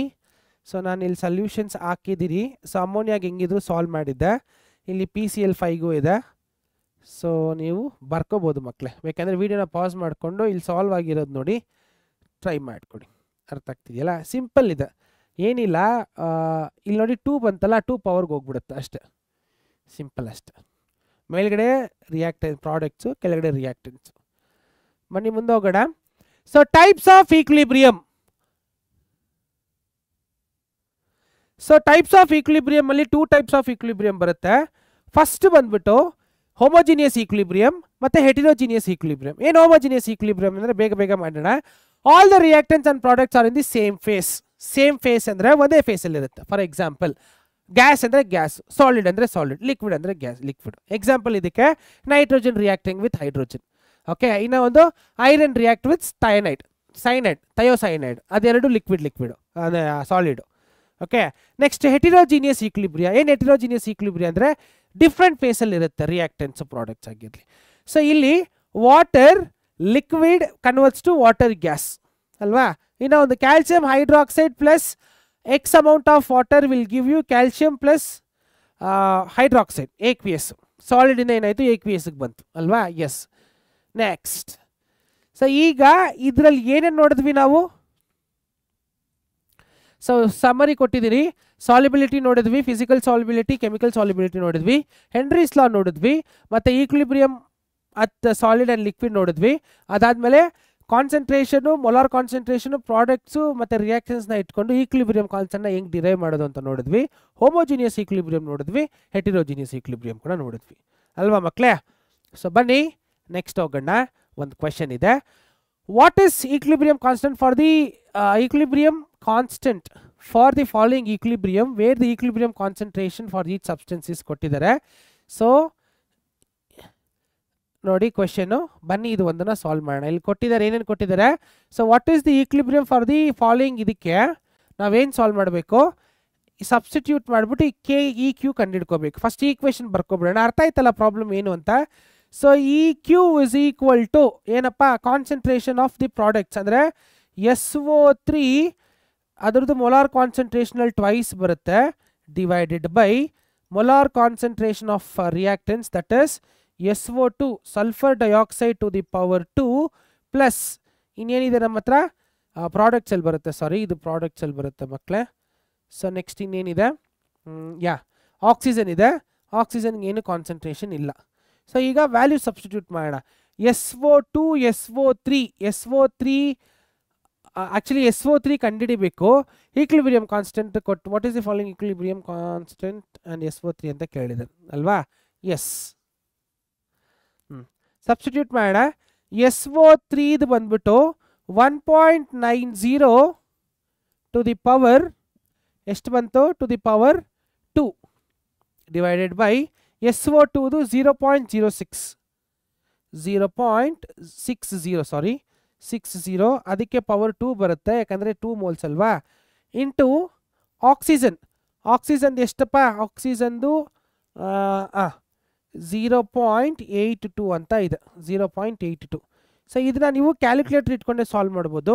ಇದು ನೋಡಿ ಈಕ್ವೇಷನ್ನು. ಸೊ ಇದನ್ನು ನಾವು ಸಾಲ್ವ್ ಮಾಡಿದ್ರೆ ಸೊಲ್ಯೂಷನಲ್ಲಿ ಹಾಕಿದ್ದೀನಿ ನೋಡಿ, ಸೇಮ್ ಅಲ್ವಾ, ಕಾನ್ಸಂಟ್ರೇಷನ್ಸ್ ಅಲ್ವಾ. ಎಷ್ಟು ಬಂತು ನಮಗೆ, 12.23 ಲೀಟರ್ ಪರ್ ಮೋಲ್. ಇನ್ ಕ್ಯಾಲ್ಕುಲೇಟರ್ ಯೂಸ್ ಮಾಡ್ಕೋಬೋದು, ಸ್ಕ್ವೇರ್ ಮಾಡ್ಕೊಂಡು 1.90 ಇಂಟು 1.90 ಸೇಮ್ ಮಾಡಿ ಮಲ್ಟಿಪ್ಲೈ ಮಾಡಿದ್ರೆ ಕ್ಯಾಲ್ಸಿ ನಿಮ್ಗೆ ಆನ್ಸರ್ ಸಿಕ್ಬಿಡುತ್ತೆ. ಅರ್ಥ ಆಗ್ತಿದೆಯಲ್ಲ. ಎಸ್, ಈಗ ಮುಂದೆ ಹೋಗೋಣ. Properties of equilibrium constant and Le Chatelier's principle. Properties of equilibrium constant and Le Chatelier's principle. Okay, yes, ಮುಂದೆ ಹೋಗೋಣ ಮಕ್ಕಳೇ. ಸೊ ಇದರಲ್ಲಿ ಲರ್ನಿಂಗ್ ಆಬ್ಜೆಕ್ಟಿವ್ಸ್ ಏನೇನಿದೆ ಅಂತ ನೋಡ್ಕೊಬಿಡಿ. ಸೊ ಇದರಲ್ಲಿ ನಮಗೆ properties of equilibrium constant and Le Chatelier's principle ಅಲ್ಲಿ ಲರ್ನಿಂಗ್ ಆಬ್ಜೆಕ್ಟಿವ್ಸ್ ಅಲ್ಲಿ ಬರೋದು types of equilibrium constant, properties of equilibrium constant, application of equilibrium constant, Le Chatelier principle 1, Le Chatelier principle 2 and Le Chatelier principle 3. So ಇದಿಷ್ಟು topic ಬರುತ್ತೆ. ಅರ್ಥ ಆಗ್ತಿದೆ ಹೇಳೋದು. So ಇಷ್ಟು ಟಾಪಿಕ್ನ ನಾವು ಕವರ್ ಮಾಡಬೇಕು ಈ ಒಂದು ಟಾಪಿಕಲ್ಲಿ. ಯಾವುದದು, properties of equilibrium constant and Le Chatelier's principle. So ಇಲ್ಲಿ ತನಕ ನಾವು ಒಂದು ಕೆಮಿಕಲ್ ಈಕ್ವಿಲಿಬ್ರಿಯಂ ಬಗ್ಗೆ ಓದಿದ್ವಿ, ಈಕ್ವಿಲಿಬ್ರಿಯಂಗೆ ಈಕ್ವೇಷನ್ನ ಡಿಫ್ರೆನ್ಶಿಯೇಟ್ ಮಾಡಿದ್ವಿ. ಸೊ ಇಲ್ಲಿ ಆ ಈಕ್ವಿಲಿಬ್ರಿಯಂ ಕಾನ್ಸ್ಟೆಂಟಲ್ಲಿ ಇನ್ನೂ ಡೆಪ್ತ್ ಆಗಿ ನಾವು ಎಕ್ಸ್ಪ್ಲೇನ್ ಮಾಡಕ್ಕೆ ಹೋಗ್ತೀವಿ. ಅರ್ಥ ಆಗ್ತಿದೆಯಲ್ಲ. ಬನ್ನಿ ಮುಂದೆ ಹೋಗೋಣ. Yes, types of equilibrium constant. So ಟೈಪ್ಸಲ್ಲಿ ಏನೇನು ಬರುತ್ತೆ, ಸಾರಿ ಮಕ್ಕಳೇ. So types of equilibrium constant ಅಲ್ಲಿ molar concentration and partial pressure. So equilibrium constant ಅಲ್ಲಿ ಎರಡೇ ಕ್ಯಾಟಗರಿ ಇರೋದು. ಮೊಲಾರ್ ಕಾನ್ಸಂಟ್ರೇಷನ್ ಬರುತ್ತೆ, ಅದನ್ನ ನಾವು KC ಅಂತ ಕರಿತೀವಿ. ಪಾರ್ಷಿಯಲ್ ಪ್ರೆಷರ್ ಅಲ್ಲಿ ಬರುತ್ತೆ ಗ್ಯಾಸ್ಗೆ, ಅದನ್ನ KP ಅಂತ ಕರಿತೀವಿ. ಎರಡು ಈಕ್ವಿಲಿಬ್ರಿಯಂ ಕಾನ್ಸ್ಟೆಂಟೇ. ಅದು ಮೊಲಾರ್ ಕಾನ್ಸಂಟ್ರೇಷನ್ ಅಂದರೆ ಸಾಲಿಡ್ ಲಿಕ್ವಿಡ್ಗಾಗುತ್ತೆ, ಇದು ಗ್ಯಾಸ್ಗಾಗುತ್ತೆ. ಇದು ಸಾಲಿಡು, ಇದು ಗ್ಯಾಸು, ಇದು ಲಿಕ್ವಿಡು, ಇದು ಗ್ಯಾಸು. ಅರ್ಥ ಆಗ್ತಿದೆಯಲ್ಲ. KC ಮೊಲಾರ್ ಕಾನ್ಸಂಟ್ರೇಷನ್, KP ಅಂದರೆ ಪಾರ್ಷಿಯಲ್ ಪ್ರೆಷರ್. ಓಕೆ, ಬನ್ನಿ ಈಗ ಎರಡಕ್ಕೂ ಈಕ್ವೇಷನ್ಸ್ನ ಬಿಡಿಸ್ಬಿಟ್ಟು ಅದರದ್ದು ಈಕ್ವೇಷನ್ನ ಬರ್ಕೊಳ್ಳೋಣ. ಒಂದು ಈಕ್ವೇಷನ್ ತೊಗೊಂಡಿದ್ದೀನಿ, ಕಾಣಿಸಿದ್ಯಾ, ಒಂದ್ಸತಿ ನೋಡಿದ್ವಲ್ಲ ಅದೇ ಥರ. ಸೊ ಒಂದು ರಿಯಾಕ್ಷನ್ನ ಬರ್ಕೊಂಡು ಅದಕ್ಕೆ ಕೆಮಿಕಲ್ ಈಕ್ವಿಲಿಬ್ರಿಯಂನ ಕ್ಯಾಲ್ಕುಲೇಟ್ ಮಾಡ್ಕೊಂಡಿದ್ದೀನಿ. ಸೊ ಇಲ್ಲಿ ಆ್ಯಕ್ಚುಲಿ ನಾನು ಪಾರ್ಷಿಯಲ್ ಪ್ರೆಷರ್ನ ಕ್ಯಾಲ್ಕುಲೇಟ್ ಮಾಡ್ಕೊಂಡಿದ್ದೀನಿ. ಸೇಮ್, ಎರಡಕ್ಕೂ ಏನು ವ್ಯತ್ಯಾಸ ಇಲ್ಲ, ಎರಡು ಸೇಮ್. ಗೊತ್ತಾಗ್ತಾ ಇದೆಯಾ. ಫಸ್ಟ್ ಮೇಲ್ಗಡೆ ರಿಯಾಕ್ಟೆನ್ಸು, ಕೆಳಗಡೆ ಪ್ರಾಡಕ್ಟ್ಸ್, ಮೇಲ್ಗಡೆ ರಿಯಾಕ್ಟೆನ್ಸ್, ಕೆಳಗಡೆ ಪ್ರಾಡಕ್ಟ್ಸ್ ಅಷ್ಟೇ. ಈಗ KC ಮತ್ತು KPಗೆ ಏನು ರಿಲೇಷನ್ ಇದೆ ಅಂತ ನೋಡೋಣ. KC ಅಂದರೆ ಏನು ಮಕ್ಕಳೇ, KC ಅಂದರೆ equilibrium constant, molar equilibrium constant. KP ಅಂದರೆ ಪಾರ್ಷಿಯಲ್ ಪ್ರೆಷರ್. KP ಅಂದರೆ ಏನು, ಪಾರ್ಷಿಯಲ್ ಪ್ರೆಷರ್ ಅಲ್ವಾ. ಸೊ ಬನ್ನಿ ಎರಡಕ್ಕೂ ರಿಲೇಷನ್ ಏನಂತ ನೋಡೋಣ. ಸೊ ಫಸ್ಟ್ ನಾನು ಏನು ಮಾಡ್ತೀನಿ ಅಂದರೆ ಒಂದು ರಿಯಾಕ್ಷನ್ ತಗೋತೀನಿ. ಅದು ರಿಯಾಕ್ಷನಲ್ಲಿ ಪ್ರಾಡಕ್ಟ್ಸ್ ಇದೆ, ರಿಯಾಕ್ಟೆನ್ಸ್ ಇದೆ, ಮೊಲಾರ್ ಕಾನ್ಸಂಟ್ರೇಷನ್ ಕೂಡ ಕೊಟ್ಟಿದ್ದಾರೆ. ಸೊ ಸಬ್ಸ್ಟಿಟ್ಯೂಟ್ ಮಾಡ್ತೀನಿ ಏನೇನು ಮಾಡಬೇಕು ಅಂತ. ಒಂದು ನಿಮಿಷ. ಇಲ್ಲಿ ನೋಡಿ, ಸೊ ಕೆ ಪಿ ಗೊತ್ತು ಪಾರ್ಷಿಯಲ್ ಪ್ರೆಷರ್ ಏನು ಅಂತ. ಸೊ ಈಗ ಒಂದು ಕಡೆ ಪಾರ್ಷಿಯಲ್ ಪ್ರೆಷರು, ಇನ್ನೊಂದು ಕಡೆ ಮೊಲಾರ್ ಕಾನ್ಸಂಟ್ರೇಷನ್ ಆಫ್ ಈಕ್ವಿಲಿಬ್ರಿಯಂ ಎರಡು ಹಾಕೋತೀನಿ. Okay, so K P is equal to P C into P D ಅಂತ ಒಂದು ಮಾಲಿಕ್ಯೂಲ್ಸ್ ಇದೆ. P V is equal to N R T, ಗೊತ್ತಾ, ಇದು ಗ್ಯಾಸ್ ರಿಲೇಷನ್ ಅಂತ ಕರಿತೀವಿ. Pressure, volume, number of molecules, universal gas constant, temperature ಅಲ್ವಾ. P V is equal to N R T. So ಈ relation ಇಂದ ಸೊ ನಾನು ಏನು ಮಾಡ್ತೀನಿ, ಪ್ರೆಷರ್ನ ಮಾತ್ರ ಎವಾಕ್ಯುಯೇಟ್ ಮಾಡ್ಕೋತೀನಿ. So pressure is equal to volume ಆ ಕಡೆ ಓಡೋಗ್ಬಿಡುತ್ತೆ. ನೆಕ್ಸ್ಟ್ ಇಲ್ಲಿ ನೋಡಿ, N by V is equal to concentration, ಅಂದರೆ number of molecules divided by volume ಏನು ಕೊಡುತ್ತೆ, ನನಗೆ ಕಾನ್ಸಂಟ್ರೇಷನ್ ಕೊಡುತ್ತೆ. ಸೊ ಈ ಒಂದು ಸರ್ಟೆನ್ ಥಿಂಗ್ನ ನಾನು ಸಿ ಅಂತ ಬರ್ಕೋಬೋದು, ಕಾನ್ಸಂಟ್ರೇಷನ್ ಅಂತ ಅಲ್ವಾ. ಸೊ ನೆಕ್ಸ್ಟ್ ಪಿ ಎ, ಒಂದು ಮಾಲಿಕ್ಯೂಲ್ ಬಗ್ಗೆ ಮಾತಾಡಬೇಕಂದ್ರೆ P A is equal to C A by R T. ಅರ್ಥ ಆಗ್ತಿದೆಯಾ? Simple derivation. Next similarly P B, P C, P D, ಯಾಕಂದರೆ ಅಲ್ಲಿ ಎರಡು ರಿಯಾಕ್ಟೆಂಟ್ ಎರಡು ಪ್ರಾಡಕ್ಟ್ ಇತ್ತು, ಎ ಬಿ ಸಿ ಡಿ ಅಂತ. ಅದಕ್ಕೆ ಒಂದೊಂದಕ್ಕೆ ನಾನು ಪಾರ್ಷಿಯಲ್ ಪ್ರೆಷರ್ನ ನಾನು ಇನ್ಕ್ಲೂಡ್ ಮಾಡ್ಕೋತಾ ಇದ್ದೀನಿ. ಅರ್ಥ ಆಗ್ತಿದೆಯಲ್ಲ? ಎಸ್. ನೆಕ್ಸ್ಟ್ ಇವಾಗ ನೋಡಿ, putting the values of P A, P B, P C and P D in this beautiful equation. So ಅವಾಗ ಏನು ಬರುತ್ತೆ, ನಂಗೆ ಸಬ್ಸ್ಟಿಟ್ಯೂಟ್ ಮಾಡಿದ್ರೆ ನಿಮಗೆ ಈ ಥರ ಬರುತ್ತೆ. ನಾನು ಹೇಳೋದು ಅರ್ಥ ಆಗ್ತಿದ್ದಿಲ್ಲ? So P B, P C, P D ವ್ಯಾಲ್ಯೂಸ್ನ ತೊಗೊಂಡು ಬಂದ್ಬಿಟ್ಟು ನಮಗೆ ಡಿರೈವ್ ಮಾಡಿರೋಂಥ ಪಾರ್ಷಿಯಲ್ ಪ್ರೆಷರ್ ಈಕ್ವಿಲಿಬ್ರಿಯಂ ಕಾನ್ಸ್ಟೆಂಟ್ಗೆ ಸಬ್ಸ್ಟಿಟ್ಯೂಟ್ ಮಾಡ್ತಾ ಇದ್ದೀವಿ. ಓಕೆ, ನೆಕ್ಸ್ಟ್ ಸೊ ಇದನ್ನು ಸಿಂಪ್ಲಿಫೈ ಮಾಡಿದ್ರೆ, so this is the equation I am going to get. So ಇದನ್ನು ಫರ್ದರ್ ಸಿಂಪ್ಲಿಫೈ ಮಾಡಿದ್ರೆ, ಇದೆಲ್ಲ ನೀವು ರಿಮೆಂಬರ್ ಮಾಡಬೇಕು ನೆಸೆಸಿಟಿ ಇಲ್ಲ. ಫೈನಲ್ ಈಕ್ವೇಷನ್ ನೋಡಿ, K P is equal to K C into R to the power natural logarithm. ಅರ್ಥ ಆಗ್ತಿದೆಯಲ್ಲ ಮಕ್ಕಳೇ? ಅಷ್ಟೇ. So this is our equation between K P and K C. So K ಪಿಗೂ K ಸಿಗೂ ಇರುವಂಥ relation ಇದೆ. Okay, so next ಬನ್ನಿ, properties of equilibrium constant ಅಲ್ಲಿ ತಿರ್ಗಾ ಫರ್ದರ್ ನೋಡೋಣ. ಏನು properties of equilibrium constant? So ಅದರಲ್ಲಿ ಪ್ರಾಪರ್ಟೀಸ್ ಆಫ್ ಈಕ್ವಿಲಿಬ್ರಿಯಂ ಕಾನ್ಸ್ಟೆಂಟ್ ಅಲ್ಲಿ point number 1, equilibrium constant is reaction specific. ಅಂದರೆ ಈಕ್ವಿಲಿಬ್ರಿಯಂ ಕಾನ್ಸ್ಟೆಂಟು ಒಂದೊಂದು ರಿಯಾಕ್ಷನ್ಗೂ ಒಂದೊಂದು ಥರ ವೇರಿ ಆಗುತ್ತೆ. ಅಮೋನಿಯಾ ಹೈಡ್ರೋಜನ್ ಯಾವ ಥರ ರಿಯಾಕ್ಟ್ ಆಗುತ್ತೋ ಹೈಡ್ರೋಜನ್ ಆಕ್ಸಿಜನ್ಗೂ ಸೇಮ್ ಇರಲ್ಲ, ಬೇರೆ ಬೇರೆ ಥರ ಇರುತ್ತೆ. So reaction specific. Next, for a given equilibrium constant depends only on temperature. ಕೆಲವೊಂದು ಟೆಂಪರೇಚರ್ ಮೇಲೆ ಕಂಪ್ಲೀಟಾಗಿ ಡಿಪೆಂಡ್ ಆಗಿರುತ್ತೆ. ಓಕೆ, ಸೊ ಟೆಂಪರೇಚರ್ ಜಾಸ್ತಿ ಆದರೆ ಅದು ಜಾಸ್ತಿ ಆಗೋ ಸಾಧ್ಯತೆ ಇರುತ್ತೆ, ಟೆಂಪರೇಚರ್ ಕಮ್ಮಿ ಆದರೆ ಅದು ಕಮ್ಮಿ ಆಗೋ ಸಾಧ್ಯತೆ ಇರುತ್ತೆ. ಅರ್ಥ ಆಗ್ತಿದೆಯಲ್ಲ ಮಕ್ಕಳೇ? Next number 3, for equation, reversible ಈಕ್ವೇಷನ್ಗೆ K is equal to reactants by products ಅಲ್ವಾ. ಸೊ ಇದೇನಾದರೂ ರಿವರ್ಸ್ ಆಗಿ ಬರೆದ್ರೆ, ಉಲ್ಟಾಯಿಂದ ಬರೆದ್ರೆ ಅವಾಗ ಕೆ ಡ್ಯಾಶ್ ಆಗಿರುತ್ತೆ. ಏನಾಗಿರುತ್ತೆ ಇದು? ಕೆ ಡ್ಯಾಶ್ ಅಂದರೆ ಚೇಂಜ್ ಆಗಿರುತ್ತೆ. ಎರಡು ಸೇಮೇ, but we call it as K dash. Okay, then K dash is equal to 1/k. ಅಂದರೆ ಇಷ್ಟು ಮಾಡೋ ಬದಲು ಏನು ವ್ಯಾಲ್ಯೂ ಬಂದಿರುತ್ತೋ ಅದ್ರದ್ದು 1 ರೆಸಿಪ್ರೋಕಲ್ ತೊಗೊಂಡ್ಬಿಟ್ರೆ ಆನ್ಸರ್ ಮುಗಿದೋಯ್ತು. ಅರ್ಥ ಆಗ್ತಿದೆಯಲ್ಲ? ಎಸ್. ಫರ್ದರ್ ಇನ್ನೊಂದು ರಿಯಾಕ್ಷನ್ಗೆ ಈಕ್ವಿಲಿಬ್ರಿಯಂ ಕಾನ್ಸ್ಟೆಂಟ್ನ ಬರ್ದು, if the equation is multiplied by N, number N, S, then the general form. ಅಂದರೆ ಇಲ್ಲಿ ಬಂದ್ಬಿಟ್ಟು ಮೊಲಾರ್ ಕಾನ್ಸಂಟ್ರೇಷನ್ನ ಜನರಲ್ ಆಗಿ ಎನ್ ಅಂತ ತೊಗೊಂಡ್ಬಿಟ್ರೆ ಯಾವ ಥರ ಬರೀಬೋದು ಅಂತ. ಅರ್ಥ ಆಗ್ತಿದೆಯಲ್ಲ? ಜಸ್ಟ್ ಎನ್ ಅಂತ ಆ್ಯಡ್ ಮಾಡ್ಕೊಂಡು ಹೋಗೋದು. ಗೊತ್ತಾಗ್ತಿದೆಯಲ್ಲ? ಸೊ ಇನ್ನೂ ಒಂದು ನೀವು ಕ್ಯಾಲ್ಕುಲೇಟ್ ಮಾಡ್ಬೋದು, ಎನ್ ಅಂದರೆ number of moles throughout the molecule same ಇದೆ ಅಂತ ಅರ್ಥ.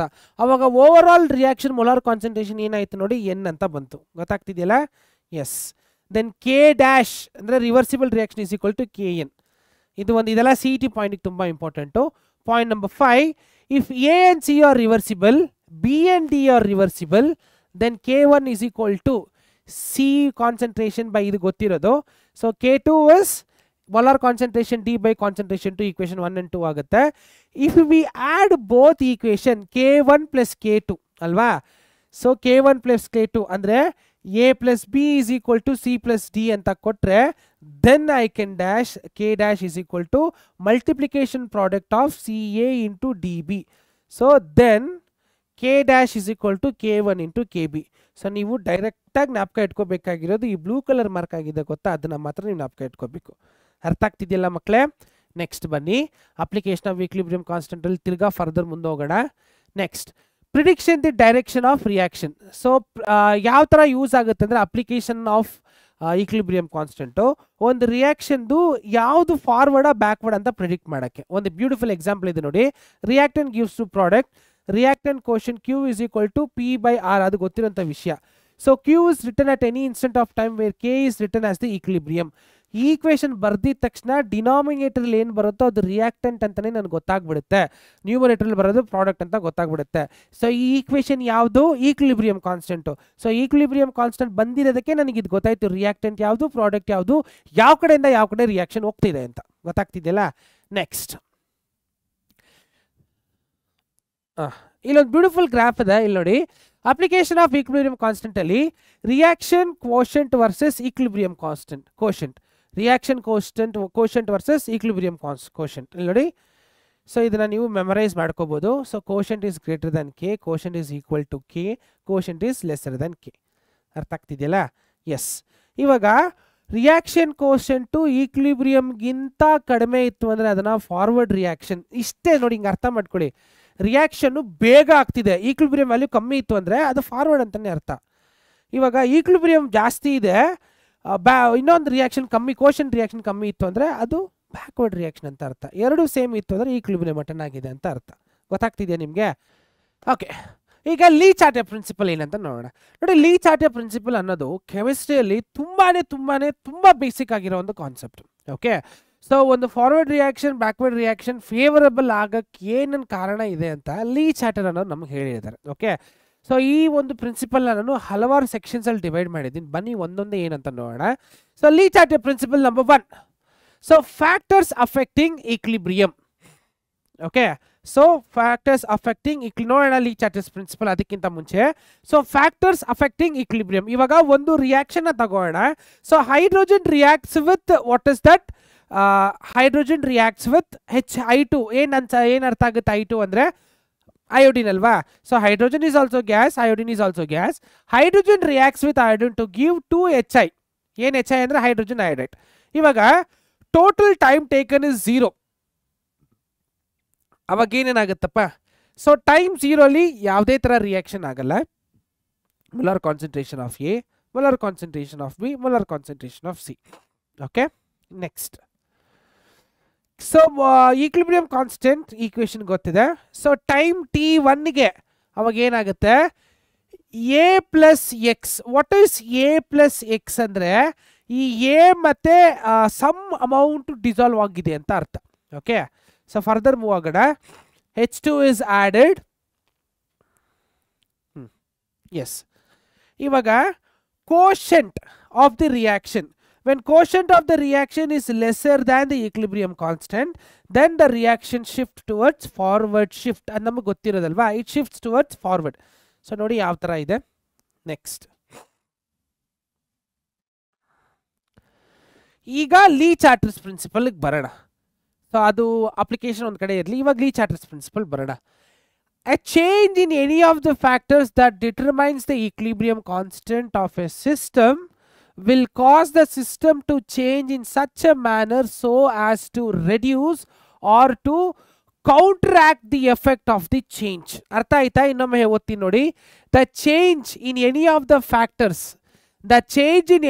factors that determines the equilibrium constant. So ಒಂದು ಈಕ್ವಿಲಿಬ್ರಿಯಂ ಕಾನ್ಸ್ಟೆಂಟ್ ಯಾವುದಾದ್ರು ಡಿಟರ್ಮಿನ್ ಮಾಡುತ್ತೆ, ಒಂದು ರಿಯಾಕ್ಟೆನ್ಸ್ ಪ್ರಾಡಕ್ಟ್ ಅಲ್ವಾ? ಆ ರಿಯಾಕ್ಟೆಂಟ್ ಪ್ರಾಡಕ್ಟ್ ಏನಾದರೂ ಚೇಂಜ್ ಆಯಿತು ಅಂದರೆ the system will cause okay condition for the system ನೋಡಿ, equilibrium condition of the system will cause the systems to change in such a manner so that it reduces the counter effect or the effect of the change. ಇಷ್ಟೇ ನೋಡಿ, simple ಆಗಿ ಹೇಳ್ತೀನಿ. ರಿಯಾಕ್ಟೆನ್ಸು products ಕೊಡುತ್ತೆ, ಅದಕ್ಕೆ ಅಂತ ಅದೊಂದು equilibrium constant ಇರುತ್ತೆ ಅಲ್ವಾ? ಇವಾಗ ನಾನು ಏನು ಮಾಡ್ತೀನಿ, ರಿಯಾಕ್ಟೆನ್ಸ್ನ ಮೊಲಾರ್ ಕಾನ್ಸಂಟ್ರೇಷನ್ನ ಇನ್ಕ್ರೀಸ್ ಮಾಡ್ತೀನಿ.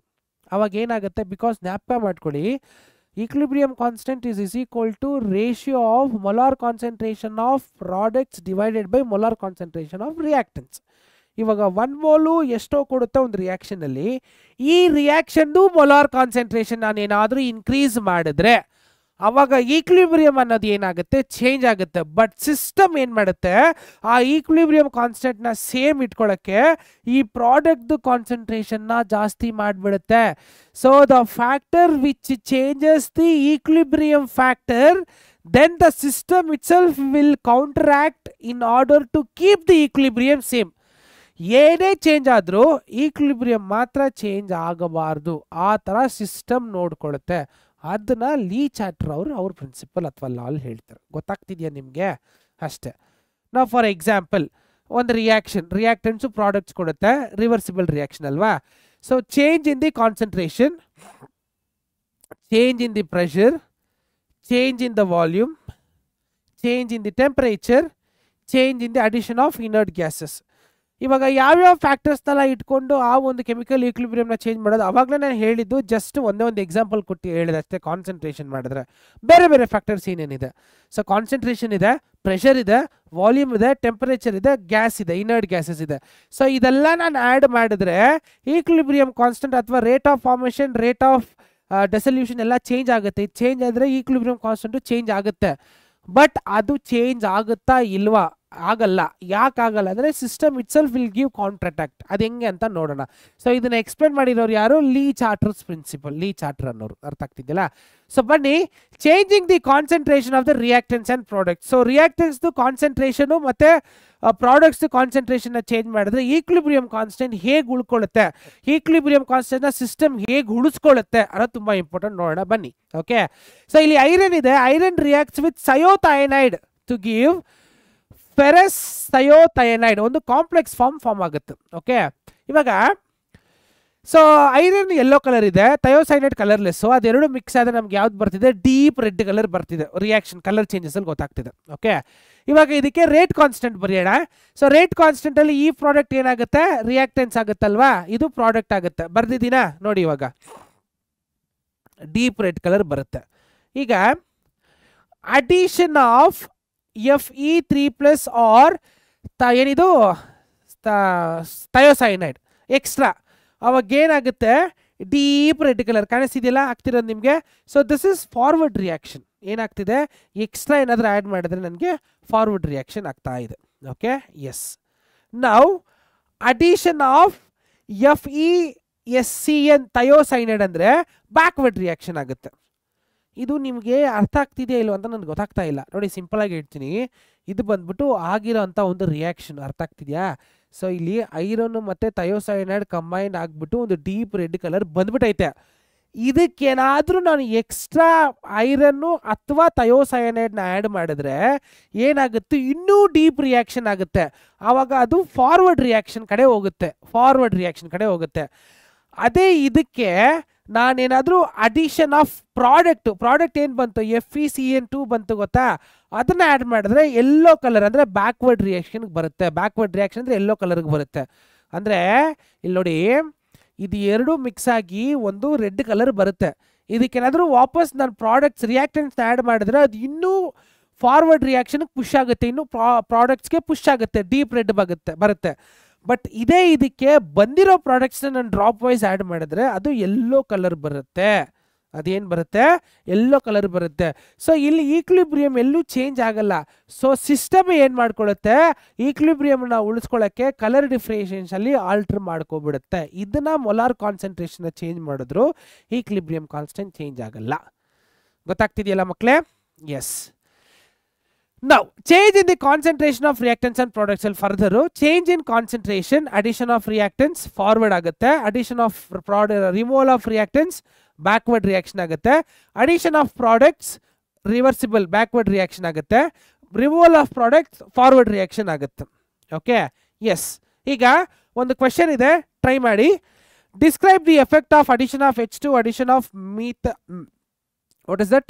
Methanol, removal of carbon monoxide, removal of methanol in the equilibrium of the reaction, H2 plus CO2 which undergoes to methanol. ಅರ್ಥ ಆಗ್ತಿದೆಯಲ್ಲ?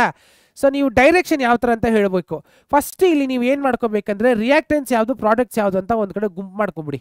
ಓಕೆ, ಸೊ ರಿಯಾಕ್ಟೆನ್ಸ್, ಇನ್ನೊಂದು ಕಡೆ ಪ್ರಾಡಕ್ಟ್ಸ್, ಎರಡು ಕಡೆ ಬೇರೆ ಬೇರೆ ಬರ್ಕೊಬೇಡ. ಸೊ ರಿಯಾಕ್ಟೆನ್ಸ್ ಯಾವ್ದ್ಯಾವ್ದಪ್ಪ ಇದರಲ್ಲಿ? H2 ರಿಯಾಕ್ಟೆಂಟು ಮತ್ತು ಕಾರ್ಬನ್ ಮೊನಾಕ್ಸೈಡ್ ರಿಯಾಕ್ಟೆಂಟ್ ಆಗುತ್ತೆ. ಪ್ರಾಡಕ್ಟ್ ಏನು ಬಂತು ನಮಗೆ? ಮೆಥನಾಲ್ ಪ್ರಾಡಕ್ಟಾಗಿ ಬಂತು ಅಲ್ವಾ ಮಕ್ಕಳೇ?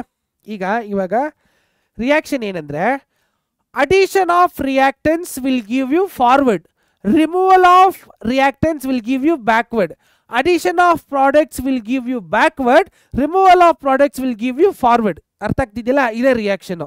ಇವಾಗ ಅಡಿಷನ್ ಆಫ್ H2 ಅನ್ನೋದೇನು ರಿಯಾಕ್ಟೆಂಟು, ದೇರ್ಫೋರ್ ಇದು ಫಾರ್ವರ್ಡ್ ರಿಯಾಕ್ಷನ್ ಅಲ್ವಾ. ಅಡಿಷನ್ ಆಫ್ ಪ್ರಾಡಕ್ಟ್ಸ್ ಅಂದರೆ ಬ್ಯಾಕ್ವರ್ಡ್ ರಿಯಾಕ್ಷನ್ ಅಲ್ವಾ. ರಿಮೂವಲ್ ಆಫ್ ಕಾರ್ಬನ್ ಮೊನಾಕ್ಸೈಡ್, ಯಾವುದು ರಿಮೂವ್ ಮಾಡ್ತಾ ಇದೀವಿ, ಯಾವ್ದನ್ನ ರಿಮೂವ್ ಮಾಡ್ತಿದ್ವಿ, ರಿಯಾಕ್ಟೆಂಟ್ಸ್ನ ರಿಮೂವ್ ಮಾಡಿದ್ರೆ ಬ್ಯಾಕ್ವರ್ಡ್ ರಿಯಾಕ್ಷನ್ ಬರುತ್ತೆ ಅಲ್ವಾ. Removal of what is that CH3OH, so products remove ಮಾಡಿದ್ರೆ ಫಾರ್ವರ್ಡ್ ರಿಯಾಕ್ಷನ್ ಆಗುತ್ತೆ. ಸೊ ಫಾರ್ವರ್ಡ್ ಬ್ಯಾಕ್ವರ್ಡ್ ಫಾರ್ವರ್ಡ್, ಕರೆಕ್ಟಾ ಮಕ್ಕಳೇ? ಕ್ರಾಸ್ ಚೆಕ್ ಮಾಡ್ಕೊಬಿಡೋಣ ಬನ್ನಿ. ಎಸ್, ಫಾರ್ವರ್ಡ್ ಬ್ಯಾಕ್ವರ್ಡ್ ಫಾರ್ವರ್ಡ್ ಅಲ್ವಾ, ಅದೇ ತಾನೇ ನಾವು ಬರ್ದಿರೋದು. ಸೊ ಫಾರ್ವರ್ಡ್ ಬ್ಯಾಕ್ವರ್ಡ್ ಫಾರ್ವರ್ಡ್, ಗೊತ್ತಾಯ್ತಲ್ವಾ? Yes. Next let us come to Le Chatelier principle 2. Le Chatelier principle 1 ಗೊತ್ತಾಯ್ತಲ್ಲ. ಫಾರ್ವರ್ಡ್ ರಿಯಾಕ್ಷನ್ ಬ್ಯಾಕ್ವರ್ಡ್ ರಿಯಾಕ್ಷನ್ ಎರಡೂ ಈಕ್ವಿಲಿಬ್ರಿಯಮ್ನ ಉಳಿಸ್ಕೊಳ್ಳೋಕೆ ಟ್ರೈ ಮಾಡುತ್ತೆ. ಸೊ ನೀವು ಪ್ರಾಡಕ್ಟ್ಸ್ನ ರಿಮೂವ್ ಮಾಡೋದು, ರಿಯಾಕ್ಟೆಂಟ್ಸ್ನ ರಿಮೂವ್ ಮಾಡೋದು, ಪ್ರಾಡಕ್ಟ್ಸ್ನ ಹಾಕೋದು, ರಿಯಾಕ್ಟೆಂಟ್ಸ್ನ ಹಾಕೋದು, ಫಾರ್ವರ್ಡ್ ಅಥವಾ ಬ್ಯಾಕ್ವರ್ಡ್ ಆಫ್ ದ ರಿಯಾಕ್ಷನ್ನ ಕನ್ಕ್ಲೂಡ್ ಮಾಡುತ್ತೆ ಅಂತ. ಸೊ ಬನ್ನಿ ಲೀ ಚಾರ್ಟರ್ ಪ್ರಿನ್ಸಿಪಲ್ 2 ನೋಡೋಣ ಏನಿಂತ. Change the pressure. So pressure change ಆದರೆ ಏನಾಗುತ್ತೆ ಅಂತ ನೋಡೋಣ. ಓಕೆ, ಸೊ ಇಲ್ಲಿ ಒಂದು ಬ್ಯೂಟಿಫುಲ್ ಎಕ್ಸಾಂಪಲ್ ಇದೆ. Nitrogen dioxide okay is colourless. Nitrogen dioxide, so ya it gives you N2O4 ಅಂದರೆ 2 moles ಆಫ್ ನೈಟ್ರೋಜನ್ ಡೈಆಕ್ಸೈಡ್ ಬಂದ್ಬಿಟ್ಟು ನೈಟ್ರೋಜನ್ ಬ್ಯೂಟಾಕ್ಸೈಡ್ ಅಂತಲೂ ಕರಿಬೋದು, N2O4 ಅಂತ. ಅರ್ಥ ಆಗ್ತಿದೆಯಲ್ಲ? So heat of formation is -57.2 ಅಂತ ಇದೆ. ಇವಾಗ ಪ್ರೆಷರ್ ಯಾವ್ಯಾವ ಥರ ವೇರಿ ಆಗುತ್ತೆ ಅಂತ ನೋಡೋಣ. ಸೊ ಪ್ರೆಷರ್ ಜಾಸ್ತಿ ಆಯಿತು ಅಂದರೆ ಫಾರ್ವರ್ಡ್ ರಿಯಾಕ್ಷನ್ ಅಂದರೆ N2O4 ಬರುತ್ತೆ. ಪ್ರೆಷರ್ ಕಮ್ಮಿ ಆದರೆ backward reaction NO2 nitrous oxide brown colour ಬಂದ್ಬಿಡುತ್ತೆ. ಅರ್ಥ ಆಗ್ತಿದೆ ನಾನು ಹೇಳೋದು? ನೋಡಿ, ಪ್ರೆಷರ್ ಜಾಸ್ತಿ ಮಾಡಿದ್ರೆ it is giving A forward reaction, pressure ಕಮ್ಮಿ ಆದರೆ it is giving backward reaction. ಇದಿಷ್ಟು ತಲೆಯಲ್ಲಿ ಇಟ್ಕೋಬೇಕು ಯಾವಾಗ ಪ್ರೆಷರ್ನ ಚೇಂಜ್ ಮಾಡಿದ್ರೆ. ಸೊ ಇದರಲ್ಲಿ ಒಂದು ಕ್ವೆಶನ್ ನೋಡೋಣ. Okay, so change in mole, change in pressure, shift in the equation. ನೋಡಿ, ಪ್ರೆಷರ್ ಇನ್ಕ್ರೀಸ್ ಆದರೆ forward reaction. Okay, pressure decrease ಆದರೆ for backward reaction. Increase in pressure again forward, increase in pressure again backward. ಅರ್ಥ ಆಗ್ತಿದೆಯಲ್ಲ? So those are the rates actually, pressure ಯಾವ್ಯಾವ ಥರ increase ಆಗ್ತಿದೆ ಅಂತ. Next change in volume. So ವಾಲ್ಯೂಮಲ್ಲಿ ಏನೇನಾಗುತ್ತೆ? At constant temperature V is directly proportional to 1/P. ಯಾವ ಲಾ ಇದು? ಚಾರ್ಲ್ಸ್ ಲಾ ಅಂತ ಕರಿತೀವಲ್ವಾ. ಚಾರ್ಲ್ಸ್ ಲಾ, ಬಾಯ್ಲ್ಸ್ ಲಾ ಬರುತ್ತೆ ಗೊತ್ತಾ? So volume is directly proportional to one by pressure. ಏನು ಹೇಳುತ್ತಪ್ಪ ಇದು? ಪ್ರೆಷರ್ ಜಾಸ್ತಿ ಆದರೆ ವಾಲ್ಯೂಮ್ ಕಡಿಮೆ ಆಗುತ್ತೆ, ವಾಲ್ಯೂಮ್ ಕಡಿಮೆ ಆದರೆ ಪ್ರೆಷರ್ ಜಾಸ್ತಿ ಆಗುತ್ತೆ. ಹೌದಾ ಇಲ್ವಾ? So that is Charles law and Boyle's law. So at constant temperature volume is inversely proportional to one by pressure. ಸೊ ಇದ್ರ ಪ್ರಕಾರ ನಾವು ಏನೇನು ರಿಯಾಕ್ಷನ್ಸ್ ಬರಿಬೋದು ಅಂದರೆ ಇಷ್ಟು ಬರಿಬೋದು ನೋಡಿ. Change in moles, change in volume, equilibrium shift. Increase in volume, forward reaction. Decrease in volume, backward reaction. Decrease in volume for the contents, backward reaction. Decrease in volume for the contents, forward reaction. ಅರ್ಥ ಆಗ್ತಿದೆಯಲ್ಲ? S. Next ಮುಂದೆ ಹೋಗೋಣ. ಒಂದು question ಇದೆ. Does the number of moles of reactions product increase, decrease, remain same? Which of the following equilibrium is subjected to decrease in pressure by increasing the volume? So ಕೊಟ್ಟಿರೋ ಇದಕ್ಕೆ volume ಮತ್ತು pressure ಏನಾದರೂ very ಆದರೆ ಅದು forward reaction ಆಗುತ್ತಾ, backward reaction ಆಗುತ್ತಾ ಅಂತ ಕೇಳಿದ್ದಾರೆ. ಈ ಕ್ವೆಶನ್ ನಾನು ನಿಮಗೆ ಕೊಡ್ತೀನಿ ಸಾಲ್ವ್ ಮಾಡಲಿಕ್ಕೆ. ಟೈಮ್ ತಗೊಳ್ಳಿ, ಒಂದು 2 minutes. ಬೇಕಾದರೆ ವಿಡಿಯೋನ ಪಾಸ್ ಮಾಡ್ಕೊಳ್ಳಿ. So will start my dears. Okay, yes. So solution ಇದೆ, ನೀವು ಬೇಕಾದರೆ ನೋಡ್ಕೋಬೋದು. ಸೊ ನಾನು ಇದ್ರ ಬಗ್ಗೆ ಜಾಸ್ತಿ ಎಕ್ಸ್ಪ್ಲೇನ್ ಮಾಡೋಕ್ಕೆ ಹೋಗಲ್ಲ. ಸೊ ಸೊಲ್ಯೂಷನ್ಸ್ ಇದೆ. ಸೊ ಯಾಕೆ ಫಾರ್ವರ್ಡ್, ಯಾಕೆ ಬ್ಯಾಕ್ವರ್ಡ್, ಯಾಕೆ ಶಿಫ್ಟ್ ಆಗಲ್ಲ ಅಂತ just go through it. So ನಿಮ್ಗೆ ಏನಾದರೂ ಸೊಲ್ಯೂಷನ್ ಗೊತ್ತಿಲ್ಲ ಅಂದರೆ ವೀಡಿಯೋನ ಒಂದು ಸ್ವಲ್ಪ ರಿವರ್ಸ್ ಮಾಡಿಕೊಂಡು ನೀವು ಓದ್ಕೊಂಡು ಹೋಗ್ತಾ ಇರ್ಬೋದು. ಅರ್ಥ ಆಗ್ತಿದೆಯಾ? ಎಸ್. ಬನ್ನಿ ನೆಕ್ಸ್ಟ್ ಹೋಗೋಣ. ಲೀ Chatelier principle 3. So Le Chatelier principle 3 ಏನಿದೆ ಅಂತ ನೋಡೋಣ. ಸೊ 1 ಮುಗೀತು, 2 ಮುಗೀತು, ಈಗ 3. So Le Chatelier principle 3, change in temperature. So ಇವಾಗ ಆವಾಗಲೇ ಪ್ರೆಷರ್ ವಾಲ್ಯೂಮ್ ಆಯಿತು, ಇವಾಗ ಟೆಂಪ್ರೇಚರ್ಗೆ ಬರೋಣ. ಸೊ ಜನರಲಿ ಟೆಂಪ್ರೇಚರ್ ಅಂದರೆ ಏನು ಅರ್ಥ ಆಗುತ್ತೆ ಮಕ್ಕಳೇ? ಟೆಂಪ್ರೇಚರ್ ಅಂದರೆ ಎನರ್ಜಿ ಟ್ರಾನ್ಸ್ಫರ್ ಅಥವಾ ಹೀಟ್ ಟ್ರಾನ್ಸ್ಫರ್ ಮೆಜರ್ಮೆಂಟ್ನ ನಾವು ಟೆಂಪ್ರೇಚರ್ ಅಂತ ಕರಿತೀವಿ. Okay, temperature is not an SI unit. Temperature is the movement of heat. Okay, what do you tell an object is hot? How do you tell an object is cold? It's just the movement of heat. Heat ಆ ಕಡೆ ಈ ಕಡೆ ಮೂವ್ಮೆಂಟ್ನ ನಾವು temperature ಅಂತ ಕರಿತೀವಿ. ಗೊತ್ತಾಗ್ತಿದೆಯಾ? Yes. ಈಗ ಅದೇ ಒಂದು ನೈಟ್ರೋಜನ್ ಡೈಆಕ್ಸೈಡ್ನ ಕಲರ್ಲೆಸ್ ಆಗಿ ಮಾಡಿದ್ದಾರೆ. ಸೊ ಇಲ್ಲಿ ನೋಡಿ, ಇವಾಗ ಅದೇ ಗ್ಯಾಸ್ನ ಪ್ರೆಷರಿಂದನೂ ನಾನು ಚೇಂಜ್ ಮಾಡ್ಕೋಬೋದು, ಹೀಟ್ ಟ್ರಾನ್ಸ್ಫರ್ ಇಂದನೂ ಮಾಡ್ಕೋಬಹುದು. ಇವಾಗ ವಾಟರ್ ಅಟ್ ರೂಮ್ ಟೆಂಪರೇಚರ್ ಇದನ್ನ ಮರ್ತು ಬಿಡಿ, ಇದು ಒಂದು ಸ್ವಲ್ಪ ಬೇಡ, ಇದಿರಲಿ. ಓಕೆ, ಇವಾಗ ಇಲ್ಲಿ ಬಡಿ ವಾಟರ್ ಅಟ್ ರೂಮ್ ಟೆಂಪರೇಚರ್ ಅಂದರೆ 270 kelvin, 273 kelvin actually. Okay, water at 270 ಕೆಲ್ವಿನಲ್ಲಿ 0 ಡಿಗ್ರೀಸ್ ಅಂತ ಕರಿತೀವಿ. Yes, so water at room temperature 273 ಅಥವಾ 270 ಕೆಲ್ವಿನ್ 0 ಡಿಗ್ರೀಸ್ ಅಂತ ಬರುತ್ತೆ. ಸೊ ಅವಾಗ ಏನಾಗುತ್ತೆ, forward reaction freezing mixer at 270 kelvin. ಅಂದರೆ ಟೆಂಪರೇಚರ್ ಡಿಕ್ರೀಸ್ ಮಾಡಿದಷ್ಟು ಐಸ್ ವಾಟರ್ ಅಥವಾ ವಾಟರ್ ಏನಾಗುತ್ತೆ, ಐಸ್ ಆಗುತ್ತೆ ಅಲ್ವಾ, ಅದು ಫಾರ್ವರ್ಡ್ ರಿಯಾಕ್ಷನ್. ಟೆಂಪರೇಚರ್ ಜಾಸ್ತಿ ಮಾಡಿದ್ರೆ ಅದೇನಾಗುತ್ತೆ, ಲಿಕ್ವಿಡ್ ಆಗುತ್ತೆ ವಾಪಸ್ಸು. ಅರ್ಥ ಆಗ್ತಿದೆಯಾ? ಸೊ ಇಲ್ಲಿ ನಾವು ಏನು ಮಾಡ್ತಿದ್ದೀವಿ ಅಂದರೆ ಈ ನೈಟ್ರೋಜನ್ ಡೈಆಕ್ಸೈಡ್ನ 3 ಟೆಸ್ಟ್ ಟ್ಯೂಬ್ಸಲ್ಲಿ ನಾವು ಫ್ರೀಸ್ ಮಾಡ್ತಾ ಇದ್ದೀವಿ. ಸೊ ಟೆಂಪರೇಚರ್ ಡಿಕ್ರೀಸ್ ಆದರೆ you are going to get N2O4, temperature ಜಾಸ್ತಿ ಆದರೆ you are going to get NO2 ಅಥವಾ backward reaction. Okay, forward reaction, backward reaction. Next, so change in ಟೆಂಪರೇಚರ್ಗೆ ಇರುವಂಥ ಕ್ರೈಟೀರಿಯಾಸ್ ನೋಡಿ ಏನೇನಿದೆ ಅಂತ. ಸೊ ಟೆಂಪರೇಚರ್ ಇನ್ಕ್ರೀಸ್ ಆದಷ್ಟು endothermic reaction. What you mean by endothermic reaction? Endothermic reaction ಅಂದರೆ heat absorbing reaction. Exothermic reaction ಅಂದರೆ ಹೀಟ್ ಲಿಬರೇಟಿಂಗ್ ರಿಯಾಕ್ಷನ್. ಒಂದು ಹೀಟ್ ಎನರ್ಜಿ ಕೊಟ್ಟರೆ ಅದು ಎಕ್ಸೋಥರ್ಮಿಕ್ ಅಂತ ಕರಿತೀವಿ, ಹೀಟ್ನ ತಗೊಂಡ್ರೆ ಅದನ್ನ ನಾವು ಎಂಡೋಥರ್ಮಿಕ್ ಅಂತ ಕರಿತೀವಿ. ಅರ್ಥ ಆಗ್ತಿದೆಯಲ್ವಾ? ಎಸ್. ಸೊ ಒಂದು endothermic reaction is greater than 0 ಅಂತ ಬಂದರೆ increase in temperature, that is a forward reaction. Decrease in temperature, it is a backward reaction. So exothermic reaction, if it is lesser than 0, it is a backward reaction, and if the exothermic reaction is more than 0 and decrease in temperature, it is a forward reaction. ಅರ್ಥ ಆಗ್ತಿದ್ದಿಲ್ಲ? ಒಂದು ಸ್ವಲ್ಪ difficult ಅನ್ಸ್ಬೋದು, ನೀವು ಇದನ್ನೆಲ್ಲ notes ಮಾಡ್ಕೊಬಿಟ್ರೆ ನಿಮ್ಗೆ easy ಆಗುತ್ತೆ. ಅರ್ಥ ಆಗ್ತಿದ್ದಿಲ್ಲ? So equilibrium ಒಂದು ರಿಯಾಕ್ಷನಲ್ಲಿ ಶಿಫ್ಟ್ ಯಾವ್ಯಾವ ಥರ ಆಗ್ಬೋದು ಅನ್ನೋದು ಲೀ ಚಾರ್ಟರ್ ಪ್ರಿನ್ಸಿಪಲ್ ನಮಗೆ ಎಕ್ಸ್ಪ್ಲೇನ್ ಮಾಡ್ತಾ ಇರೋದು. ಅರ್ಥ ಆಗ್ತಿದೆಯಲ್ಲ? Yes, next. So last quantity, addition of inert gases so at constant volume, inna ondu at constant pressure. Inert gases andre enu? Noble gases, argon, krypton, neon, xenon. ಗೊತ್ತಾಗ್ತಿದೆಯಲ್ಲ? Table ಅಲ್ಲಿ last group ಅಲ್ಲಿ ಇರುತ್ತೆ ನೋಡಿ Nobel gases ಅಂತ, ಅದನ್ನ inert gases ಅಂತ ಕರಿತೀವಿ. Okay, so at constant volume and constant pressure.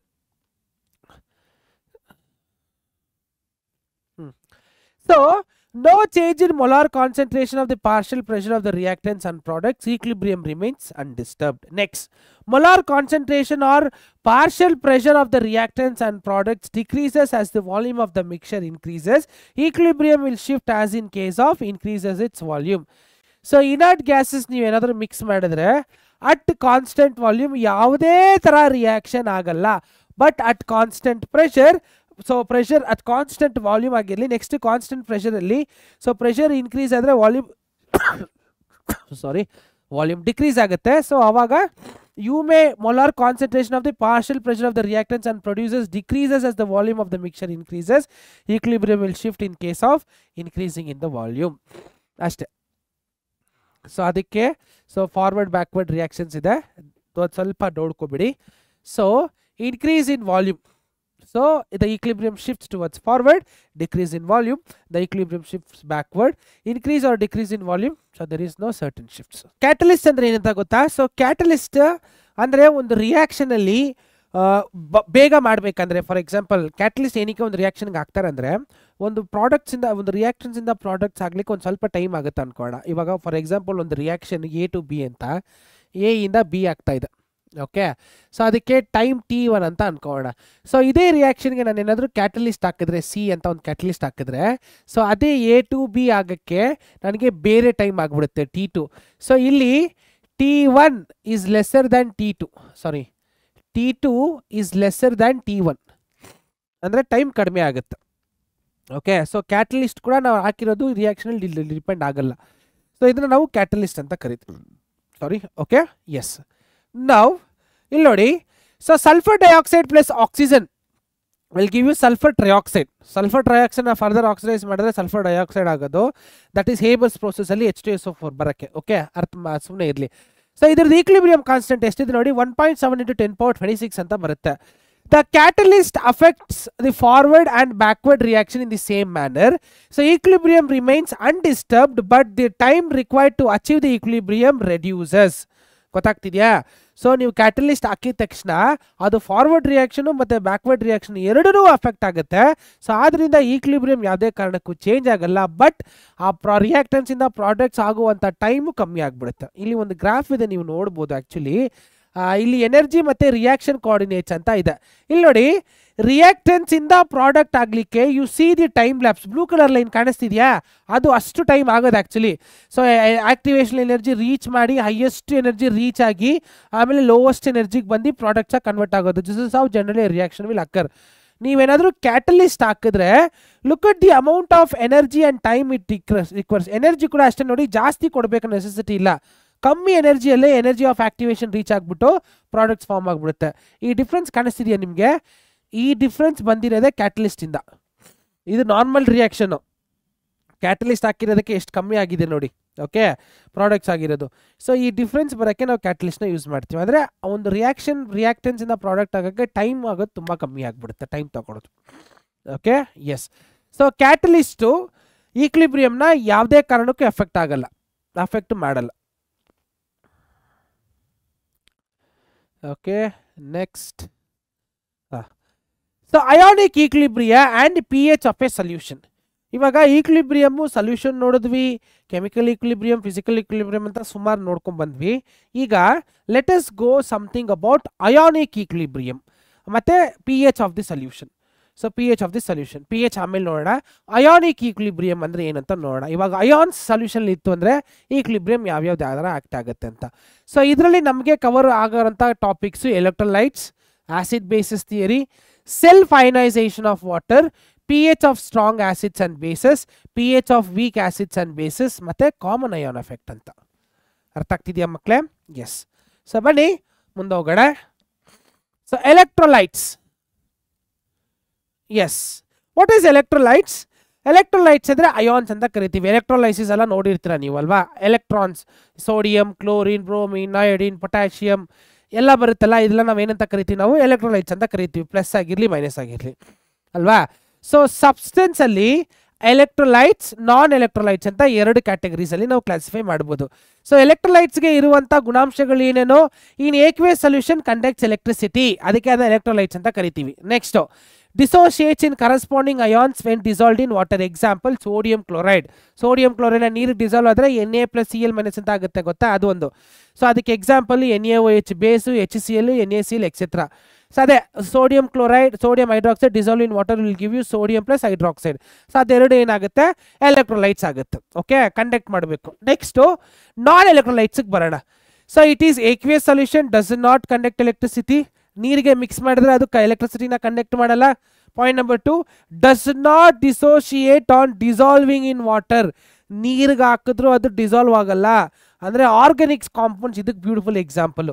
So ಇದಕ್ಕೆ ಎಕ್ಸಾಂಪಲ್ಸ್ ಏನೇನಂದರೆ ಶುಗರು, ಯೂರಿಯಾ. ಹಂಗೆ ನೋಡಿ, ಸಕ್ಕರೆ ನೀರಲ್ಲಿ ಕರಗುತ್ತೆ, ಡಿಸೋಸಿಯೇಟ್ ಆಗಲ್ಲ, ಡಿಸಾಲ್ವ್ ಆಗುತ್ತೆ. ಗ್ಲೂಕೋಸ್ C6H12O6 ಅಲ್ವಾ? ಇದು ನೀರಿಗೆ ಹಾಕಿದ್ರೆ ಕಾರ್ಬನ್ನು, ಹೈಡ್ರೋಜನ್ ಸಪ್ರೇಟ್ ಅಂತ ಡಿಸಾಲ್ವ್ ಆಗಲ್ಲ. ಬಟ್ ನೀವೇನಾದರೂ NaCl ಹಾಕಿ ನೀರಿಗೆ, ಅದು Na+Cl- ಅಂತ ಅಯನೈಸ್ ಆಗಿಬಿಡುತ್ತೆ. ಸಕ್ಕರೆ ಹಂಗೆ ಆಗಲ್ಲ, ಸಕ್ಕರೆ ಮಾಲಿಕ್ಯೂಲ್ಸು ಆಗಿಬಿಡುತ್ತೆ ಅಷ್ಟೇ, ಒಂದು ಕಡೆ ಕೂತಿರುತ್ತೆ. ಸೊ ಡೆಸಲ್ಯೂಷನ್ ಬೇರೆ, ಡಿಸೋಸಿಯೇಷನ್ ಬೇರೆ, ಕನ್ಫ್ಯೂಸ್ ಆಗಬೇಡಿ. ಆಮೇಲೆ ಸಕ್ಕರೆ ಕರ್ಗೋಯ್ತಲ್ಲ ಸರ್ ಹಂಗೆ ಹಿಂಗೆ ಅಂದ್ಕೊಂಡು. So urea are some examples. Okay, next. So ಇದು ಬಂದ್ಬಿಟ್ಟು ಯೂರಿಯಾ. ಆ್ಯಕ್ಚುಲಿ ಅಮೋನಿಯಂ ನೋಡಿ, ಈ ಥರ ಯೂರಿಯಾ ಸಿಂಬಲ್ ಬರೋದು ಹಿಂಗೆ. NH2 C+NH2 ಇದನ್ನು ನಾವು ಯೂರಿಯಾ ಅಂತ ಕರಿತೀವಿ. ಅಮೈನ್ಸಲ್ಲಿ ಬರುತ್ತೆ. Okay, aldehyde, sorry, it's a ketone. Ketone ಕೂಡ ಅಲ್ಲ, ಎರಡೂ ಬೇರೆ ಇದರಲ್ಲಿ ರಿಪ್ಲೇಸ್ ಮಾಡೋದು ಕೀಟೋನ್ ಆಗುತ್ತೆ. This is urea. Okay, first compound to be synthesised. Next, so types of electrolytes ಆಯಿತು. Next types of electrolytes. ಸಬ್ಸ್ಟೆನ್ಸಲ್ಲಿ ನಾನ್ ಎಲೆಕ್ಟ್ರೋಲೈಟ್ ಮತ್ತು ಎಲೆಕ್ಟ್ರೋಲೈಟ್ ಗೊತ್ತಾಯಿತು. ಇವಾಗ ಎಲೆಕ್ಟ್ರೋಲೈಟ್ಸಲ್ಲಿ 2 ಟೈಪ್ಸ್ ಇಟ್ಕೊಳ್ಳೋಣ, strong electrolyte and weak electrolyte. So strong ಎಲೆಕ್ಟ್ರೋಲೈಟಲ್ಲಿ ಏನು ಬರುತ್ತೆ? Dissociates completely on dissolving in water. ನೀರಿಗೆ ಹಾಕಿದ ತಕ್ಷಣ ಕಂಪ್ಲೀಟಾಗಿ ಡಿಸಾಲ್ವ್ ಆಗಿಬಿಡುತ್ತೆ, ಅದನ್ನ ನಾವೇನಂತ ಕರಿತೀವಿ? Strong electrolytes. Next degree of dissociation ನೋಡಿ, ಇಲ್ಲಿ ಆಲ್ಫಾ ಅನ್ನೋ ಒಂದು ಪದ ಇಂಟ್ರೊಡ್ಯೂಸ್ ಮಾಡ್ತೀನಿ. ಆಲ್ಫಾ ಅಂದರೆ 1 ಅಂತ, ಆಲ್ಫಾ ಅಂದರೆ ಡಿಗ್ರಿ ಆಫ್ ಡಿಸೋಸಿಯೇಷನ್, ಎಷ್ಟು ಬೇಗ ಡಿಸಾಲ್ವ್ ಆಗುತ್ತೆ. So degree of dissociation is nearly equal to 1. Okay, ನೀಟಾಗಿ ಡಿಸಾಲ್ವ್ ಆಗುತ್ತೆ ಅಂತ. Next example sodium hydroxide, HCl, sodium chloride etcetera. Dissociation almost reaches completion here, no equilibrium exist. So ಇಲ್ಲಿ equilibrium ಅನ್ನೋ ಕಾನ್ಸೆಪ್ಟೇ ಬರಲ್ಲ. ಯಾಕೆ ಈಕ್ಲಿಬ್ರಿಯಂ ಅನ್ನೋ ಕಾನ್ಸೆಪ್ಟ್ ಬರಲ್ಲ ಅಂದರೆ, ಇಲ್ಲಿ ನೋಡಿ ಒಂದು ನಿಮಿಷ, NaCl dissolved in water will give you Na plus plus OH minus. But ಇದು ವಾಪಸ್ ಹಿಂಗೆ ಆಗುತ್ತಾ? ಇಲ್ಲ, ಆಗಲ್ಲ. Okay, it's not reversible reaction, it's only one side reaction. ಗೊತ್ತಾಗ್ತಿದೆಯಾ? ಎಸ್. ಈಗ ವೀಕ್ ಎಲೆಕ್ಟ್ರೋಲೈಟ್ಸ್ಗೆ ಬರೋಣ. ಸೊ ವೀಕ್ ಎಲೆಕ್ಟ್ರೋಲೈಟ್ಸ್ಗೆ ಪ್ರಾಪರ್ಟೀಸ್ ಏನೇನು? Dissociation partially on dissolving in water. ನೀರಿಗೆ ಹಾಕಿದ ತಕ್ಷಣ ಪಾರ್ಷಿಯಲ್ ಆಗಿ ಮಾತ್ರ ಡಿಸಾಲ್ವ್ ಆಗುತ್ತೆ, ಕಂಪ್ಲೀಟಾಗಿ ಡಿಸಾಲ್ವ್ ಆಗೋ ಸಾಧ್ಯತೆ ಇಲ್ಲ. ಯಾವುದಕ್ಕೆ? ವೀಕ್ ಎಲೆಕ್ಟ್ರೋಲೈಟ್ಗೆ. Next degree of dissociation is less than 1. ನೋಡಿ, ಹಿಂಗೆ ಅರ್ಥ ಮಾಡ್ಕೊಳ್ಳಿ. ಡಿಸೋಸಿಯೇಷನ್ ಅಂದರೆ ಡಿಸಾಲ್ವ್ ಆಗೋಂಥ ಪ್ರಾಪರ್ಟಿನ ನಾವು ಡಿಸೋಸಿಯೇಷನ್ ಅಂತ ಕರಿತೀವಿ. 1ಗೆ ಹತ್ರ ಬಂತು ಅಂದರೆ, 1ಗಿಂತ ಜಾಸ್ತಿ ಇತ್ತು ಅಂದರೆ ಅದು ವೆರಿ ಗುಡ್ ಡಿಸಾಲ್ವ್ ಆಗುತ್ತೆ ಅಂತ ಅರ್ಥ. 1ಗಿಂತ ಕಡಿಮೆ ಇತ್ತು ಅಂದರೆ ತುಂಬ ಕೆಟ್ಟದಾಗಿ ಅಥವಾ ಡಿಸಾಲ್ವೇ ಆಗಲ್ಲ ಅಂತ ಅರ್ಥ. Okay, next ammonium hydroxide, acetic acid, ಅದೆಲ್ಲ ಒಂದು beautiful example. Okay, next partial dissociation of substance occurs hence it will be ionic equilibrium. Okay, yes. Next ಬರೋಣ. An electrolyte is a chemical compound that dissociates into ion and hence it is capable of conducting electricity. ಅದು ಗೊತ್ತಿರೋಂಥ ವಿಷಯ ಅಲ್ವಾ? So electrolytes ಅಂದರೆ ಏನು? So ಕಂಪ್ಲೀಟಾಗಿ ions ಆಗಿಬಿಡುತ್ತೆ. Positive, cation and ಆ್ಯನಾಯಾನ್ ಅಂತ ಕರಿತೀವಿ. ಅದು ಏಕ್ವೇಸ್ ಸೊಲ್ಯೂಷನಲ್ಲಿ ಬಂದ್ಬಿಟ್ಟು ಎಲೆಕ್ಟ್ರಿಸಿಟಿನ ಕಂಡಕ್ಟ್ ಮಾಡುತ್ತೆ ಅಲ್ವಾ? Electrolysis what is that? ಎಲ್ಲ ಒಂದು ಚಾಪ್ಟರ್ ಇದೆಯಲ್ಲ, ಯಾವ ಚಾಪ್ಟರ್ ನಾವು ಮಾಡಿದ್ವಲ್ಲ, ಏನೇ ಐಡಿಯಾ? ಸೊಲ್ಯೂಷನ್ಸ್, ಎಲೆಕ್ಟ್ರೋಲೈಸಿಸ್, ಎಲೆಕ್ಟ್ರಿಕ್ ಏನಪ್ಪ ಆದರೂ, what is the chapter name?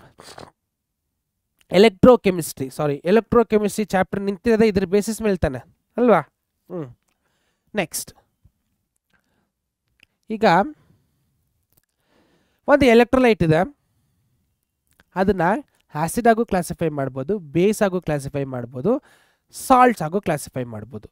So salts electrolytes ಆಗುತ್ತೆ. ಎಲೆಕ್ಟ್ರೋಲೈಟ್ಸಲ್ಲಿ 2 ಬರುತ್ತೆ, ಒಂದು ಆ್ಯಸಿಡು, ಒಂದು ಬೇಸು ಅಲ್ವಾ ಮಕ್ಕಳೇ? ಹೌದು. ನೆಕ್ಸ್ಟ್, ಇವಾಗ ಆ್ಯಸಿಡ್ ಅಂದರೆ ಏನು ಅಂತ ನೋಡೋಣ. ನೋಡಿ, ಬೇಸಿಕ್ ಬರ್ತಾ ಇದೀವಿ ನಾವು. ಆ್ಯಕ್ಚುಲಿ ಆ್ಯಸಿಡ್ ಅಂದರೆ ಏನು ಅಂತ. ಓಕೆ, ಒಬ್ಬರು ಆಸಿಡ್ ಅಂತಾರೆ, ಅದು ಆಸಿಡ್ ಅಲ್ಲ. ಸಾರಿ, ಓಕೆ, ಸಾರಿ, ಒಂದು ಸ್ವಲ್ಪ ಕೋಲ್ಡ್ ಆಗಿದೆ. ಯಾ, ಆ್ಯಸಿಡ್ಸ್ ಅಂದರೆ ಏನು ಅಂತ ನೋಡೋಣ ಬನ್ನಿ. ಸೊ ಆ್ಯಸಿಡ್ಸ್ನ ಅರ್ಥ ಮಾಡ್ಕೊಳ್ಳೋಕ್ಕೆ ಹಲವಾರು ಜನ ಏನು ಮಾಡಿದ್ದಾರೆ, ಥಿಯರೀಸ್ನ ತಂದಿದ್ದಾರೆ. ಸೊ ಒಂದೊಂದು ಏನು ಅಂತ ನೋಡೋಣ. So first, what you mean by acid? Derived from a Latin word acidus. ಯಾವುದು word? Acidus, which means sour. Sour ಅಂದರೆ ಏನಂತ ಕರೀತಾರೆ, ಏನಂತಾರೆ ಕನ್ನಡದಲ್ಲಿ ಸೋರ್ ಅಂದರೆ? ಈ ನಿಂಬೆಹಣ್ಣು ತಿಂದರೆ ಒಂಥರ ಆಗುತ್ತಲ್ವ, ಹುಳಿ. ಓಕೆ, ತುಂಬ ಒಂಥರ ಹುಳಿ ಇರುತ್ತೆ, ಹುಳಿ ಆಗಿರುತ್ತೆ. Next, acid plus metal will give you salt plus hydrogen gas. Sorry, so ಆಸಿಡ್ನ ನೀವು ಮೆಟಲ್ಗೆ ಹಾಕಿದ್ರೆ ರಿಯಾಕ್ಟೆನ್ಸ್ ಪ್ರಾಡಕ್ಟ್ಸ್ ಯಾವ್ಯಾವ ಥರ ಬರುತ್ತೆ? Hydrogen gas with liberated by ಒಂದು ಸಾಲ್ಟ್. ಒಂದು ಬ್ಯೂಟಿಫುಲ್ ಎಕ್ಸಾಂಪಲ್ ಕೊಡ್ತೀನಿ. ಆ್ಯಸಿಡು HCl ತಗೊಳ್ಳಿ, ಅದ್ರ ಜೊತೆಗೆ ಸೋಡಿಯಂ ಜೊತೆ ರಿಯಾಕ್ಟ್ ಮಾಡಿ, ಸೋಡಿಯಂ ಕ್ಲೋರೈಡ್ ಬರುತ್ತೆ. ನೆಕ್ಸ್ಟ್, ಆ್ಯಸಿಡ್ ಇದೆ, ಅದರಲ್ಲಿ ಒಂದು ಮೆಟಲ್ನ ಹಾಕ್ತೀನಿ, litmus turns red. So litmus paper ಆ್ಯಸಿಡ್ಗೆ ಯಾವ ಕಲರ್ ಕೊಡುತ್ತೆ? ರೆಡ್ ಕಲರ್ ಕೊಡುತ್ತೆ. ಇದು ಗೊತ್ತಿರೋಂಥ ವಿಷಯ ಅಲ್ವಾ? ನೆಕ್ಸ್ಟ್, ಇದು ಜನರಲ್ ಪ್ರಾಪರ್ಟೀಸ್. ಆ್ಯಸಿಡ್ಸ್ನ ನೀವು ಎಲ್ಲೆಲ್ಲಿ ನೋಡ್ಬೋದು? Gastric juice. ಯಾವುದಿದು ಗ್ಯಾಸ್ಟ್ರಿಕ್ ಜ್ಯೂಸಸ್ಸು? ನಮ್ಮ ಇಂಟೆಸ್ಟೈನಲ್ಲಿ ಇರುತ್ತೆ, ಗೊತ್ತಾ? So first process of digestion ಅಲ್ವಾ ಇದೆಲ್ಲ. ಸೊ ಮೌತಿಂದ ಫುಡ್ ಹೋಗಿ ಸಲೈವ ಜೊತೆ ಮಿಕ್ಸ್ ಆಗಿ ಅದು ವಾಪಸ್ through what you call this ತೊರಾಕ್ಸಾ ಏನೋ ಒಂದು ಥ್ರೋಟಿಂದ ಒಳಗಡೆ ಹೋಗಿ ಸ್ಟೊಮ್ಯಾಕಿಗೆ ಹೋಗುತ್ತೆ. ಸ್ಟೊಮಕಲ್ಲಿ ಆ ಫುಡ್ಡು ಫಸ್ಟು HCl ಅಂದರೆ ಗ್ಯಾಸ್ಟ್ರಿಕ್ ಜ್ಯೂಸ್ HCl ಜೊತೆ ಮಿಕ್ಸ್ ಆಗುತ್ತೆ. ಯಾಕೆ ಅಂದರೆ ಟು ಕಿಲ್ ಏನಾದರೂ ಪ್ಯಾಥೋಜನ್ಸ್ ಇರ್ಬೋದು, ವೈರಸಸ್ಸು, ಬ್ಯಾಕ್ಟೀರಿಯಾಸ್ ಏನಾದರೂ ಇದ್ದರೆ ಆ HCl ಗ್ಯಾಸು ಅದನ್ನ ಸಾಯಿಸ್ಬಿಡುತ್ತೆ. ಓಕೆ, ಸೊ ಆ್ಯಸಿಡ್ನ ಅಲ್ಲಿ ನೋಡ್ಬೋದು. ಮತ್ತು ವಿನಿಗರ್ ಕೇಳಿರ್ತೀರ, ಈ ಕುಕಿಂಗ್ಸಲ್ಲೆಲ್ಲ ಯೂಸ್ ಮಾಡ್ತಾರೆ. ಗ್ಲೇಷಿಯಲ್ ಅಸಿಟಿಕ್ ಆ್ಯಸಿಡ್ನ ಡೈಲ್ಯೂಟ್ ಮಾಡಿದ್ರೆ ಬರುವಂಥದ್ದು, ಅರ್ಥ ಆಗ್ತಿದೆಯಲ್ಲ. ಸೊ ಕುಕ್ಕಿಂಗ್ ಪರ್ಪಸ್ಗೆ ನಾವು ಯೂಸ್ ಮಾಡ್ತೀವಿ ವಿನಿಗರು. ಬೇರೆ ಎಲ್ಲೆಲ್ಲಿ ನೋಡಿರ್ತೀರ ನೀವು, citrus fruits, lemon, orange, lime, ಅದರಲ್ಲೆಲ್ಲ ಆ್ಯಸಿಡ್ಸ್ ಇರುತ್ತೆ, ಅದು ತುಂಬ ಹುಳಿ ಇರುತ್ತೆ. ನೆಕ್ಸ್ಟ್ ಟ್ಯಾಮ್ರಿನ್, ಟಾರ್ಟಾರಿಕ್ ಆ್ಯಸಿಡ್, ಹುಳಿ, ಇದು ಹುಳಿ ಅನ್ನೋದು, ಅರ್ಥ ಆಗ್ತಿದೆಯಲ್ಲ. Yeah, next so perchloric acid, ಇದೆಲ್ಲ ಬಂದ್ಬಿಟ್ಟು chemical acids. Perchloric acid, nitric acid, sulphuric acid, hydrobromic acid, hydrochloric acid, hydrofluoric acid, ಏನು ಬೇಕಾದರೂ ಎಕ್ಸಾಂಪಲ್ಸು. ಇದೆಲ್ಲ ಸುಮ್ಮನೆ ಎಕ್ಸಾಂಪಲ್ಸ್ ಅಷ್ಟೇ. ಸೊ ಇದನ್ನೆಲ್ಲ ನಾವು ಯಾಕೆ ಆ್ಯಸಿಡ್ ಅಂತ ಕ್ಲಾಸಿಫೈ ಮಾಡ್ತೀವಿ ಅಂದರೆ, this chemical compounds have the ability to give a proton. ಒಂದು ಪ್ರೋಟಾನ್ ಕೊಡುವಂಥ ಗುಣಾಂಶ ಅದಕ್ಕೆ ಇರೋದಕ್ಕೆ ಅದನ್ನ ನಾವು ಆ್ಯಸಿಡ್ ಅಂತ ಕನ್ಸಿಡರ್ ಮಾಡ್ತೀವಿ. ಇಲ್ಲಿ ನೋಡಿ, ಪರ್ಕ್ಲೋರಿಕ್ ಆ್ಯಸಿಡಲ್ಲಿ ಒಂದು ಪ್ರೋಟಾನ್ ಆಚೆ ಕೊಟ್ಬಿಡುತ್ತೆ, ಇದು ಸ್ಟೇಬಲ್ ಆಗಿಬಿಡುತ್ತೆ. ಯಾಕಂದರೆ ಆಕ್ಸಿಜನ್ ಮೇಲೆ ಲೋನ್ ಪೇರ್ ಆಫ್ ಎಲೆಕ್ಟ್ರಾನ್ಸ್ ಇರೋದಕ್ಕೆ ಇದು ಸ್ಟೆಬಿಲೈಸ್ ಆಗಿಬಿಡುತ್ತೆ. ಅದೇ ಥರ ನೈಟ್ರಿಕ್ ಆ್ಯಸಿಡಲ್ಲಿ ಕೂಡ ಅಷ್ಟೇ, ಪ್ರೋಟಾನ್ ಆಚೆ ಬಂದರೆ ಇಲ್ಲಿ ಇರುವಂಥ ವೇಲೆನ್ಸಿ ಡಿಫಿಷಿಯನ್ಸಿನ ಆಕ್ಸಿಜನ್ ಅದರದ್ದು ಲೋನ್ ಪೇರ್ನ ಇಟ್ಕೊಂಡು ಸ್ಯಾಟಿಸ್ಫೈ ಆಗಿಬಿಡುತ್ತೆ. ಸೊ ಇದು ಸ್ಟೇಬಲ್ ಆಗಿರೋದಕ್ಕೆ ಇದ್ರದ್ದು ಕಾಂಜುಗೇಟ್ ಆ್ಯಸಿಡ್ ಆಗಿರುತ್ತಿದ್ದು, ಇದು ವಾಪಸ್ ಹೋಗೋ ನೆಸೆಸಿಟಿ ಇಲ್ಲ. ಸೊ ಪ್ರೋಟಾನ್ ಫ್ರೀ ಆಗಿಬಿಡ್ತು. ಸೇಮ್ ಹಿಯರ್ ಇಲ್ಲಿ ಆಕ್ಸಿಜನ್ ಆಗಿರಲಿ ಅಥವಾ ಬ್ರೋಮಿನ್ ಆಗಿರಲಿ, ಅವೆಲ್ಲ ಎಲೆಕ್ಟ್ರೋನೆಗೆಟಿವ್ ಆಟಮ್ಸ್, ಅದ್ರ ಮೇಲೆ ಲೋನ್ ಪೇರ್ ಆಫ್ ಎಲೆಕ್ಟ್ರಾನ್ಸ್ ಇರೋದಕ್ಕೆ ಚಾರ್ಜ್ ಡಿಫ್ರೆನ್ಸ್ ಬಂದರೂ ಕೂಡ ಲೋನ್ ಪೇರ್ ಆಫ್ ಎಲೆಕ್ಟ್ರಾನ್ಸ್ ಅದರಲ್ಲೇ ಕೊಟ್ಬಿಟ್ಟು ಸ್ಯಾಟಿಸ್ಫೈ ಮಾಡ್ಕೊಂಡು ಸ್ಟೇಬಲ್ ಆಗಿಬಿಡುತ್ತೆ. ನಾನು ಸ್ಟೇಬಲ್ ಆಗಿಬಿಟ್ರೆ ನನ್ನ ಹತ್ರ ಯಾರಾದರೂ ದುಡ್ಡು ಕಿತ್ಕೊಂಡು ಹೋದ್ರು ನಾನು ತಲೆ ಕೆಡ್ಸ್ಕೊಳ್ಳಲ್ಲ, ಎತ್ಕೊಂಡು ಹೋಗಪ್ಪ ಅಂತ ಬಿಟ್ಬಿಡ್ತೀನಿ. ಯಾಕಂದರೆ ನಂಗೆ ಬೇಡ, ನನಗೆ ಪೀಸ್ ಬೇಕು, ಆ ಥರನೇ ಇದ್ರಲ್ಲ. ಗೊತ್ತಾಗ್ತಿದೆಯಾ? ಎಸ್. ನೆಕ್ಸ್ಟ್ ಸೊ ಬೇಸಿಕ್ ಬರೋಣ. ಸೊ ಈ ಟೇಸ್ಟ್ ಬಿಟರ್ ಆ್ಯಂಡ್ ಫೀಲ್ಸ್ ಸೋಪಿ, ಅದು ಸಾಪಿ ಅಲ್ಲ, ಅದು ಸೋಪಿ. ಸೊ ಬೇಸ್ ಯಾವ ಥರ ಇರುತ್ತೆ ಅಂದರೆ ಕಹಿ, ಮತ್ತೆ ತಿಂದ್ರೂ ಸೋಪಿಯಾಗಿರುತ್ತೆ.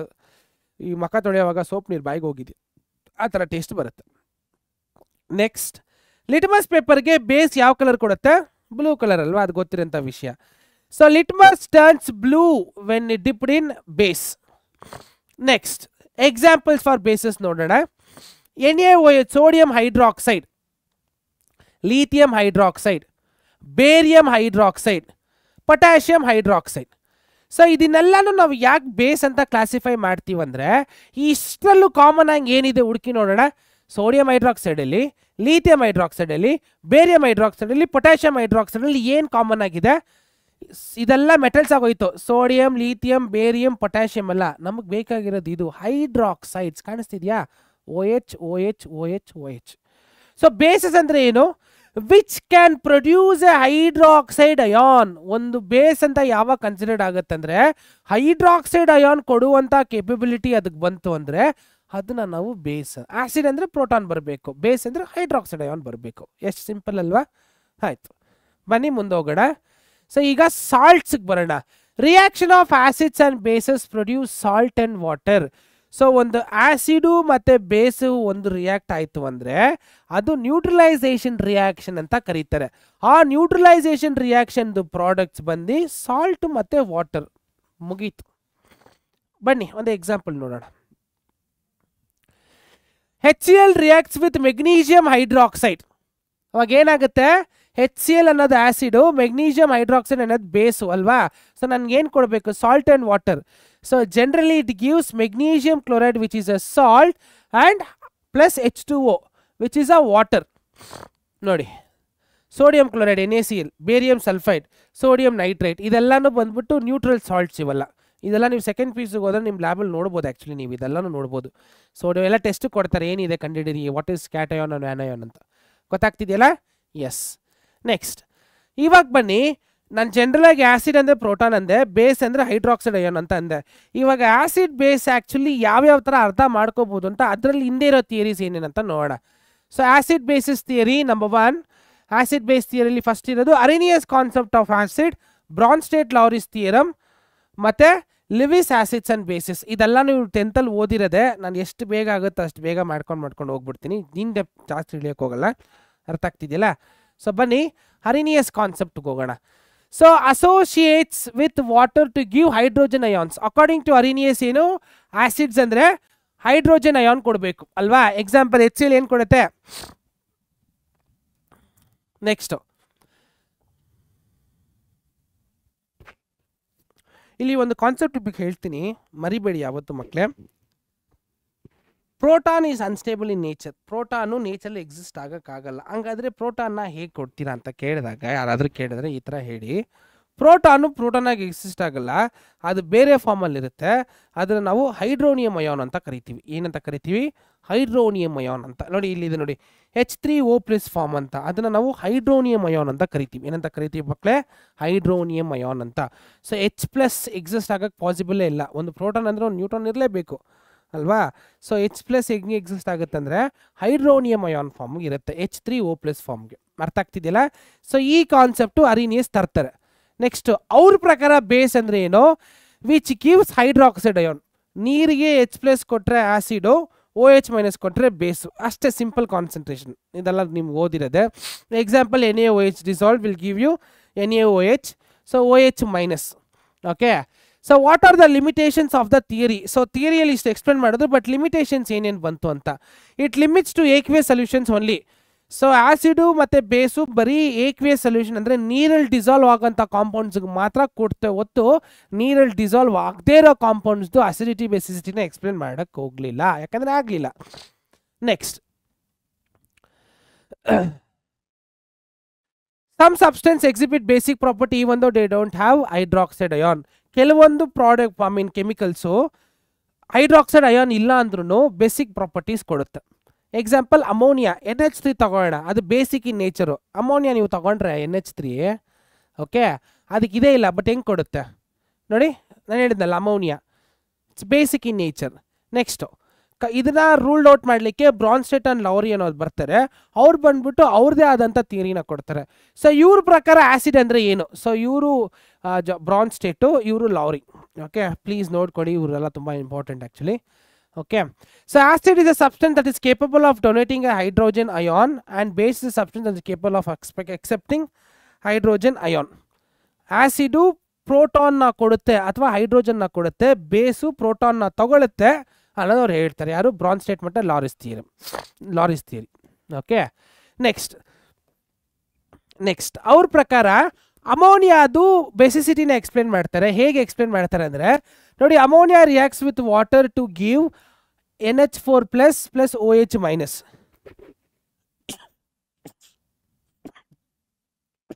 ಸಾರಿ, ನೋಡಿ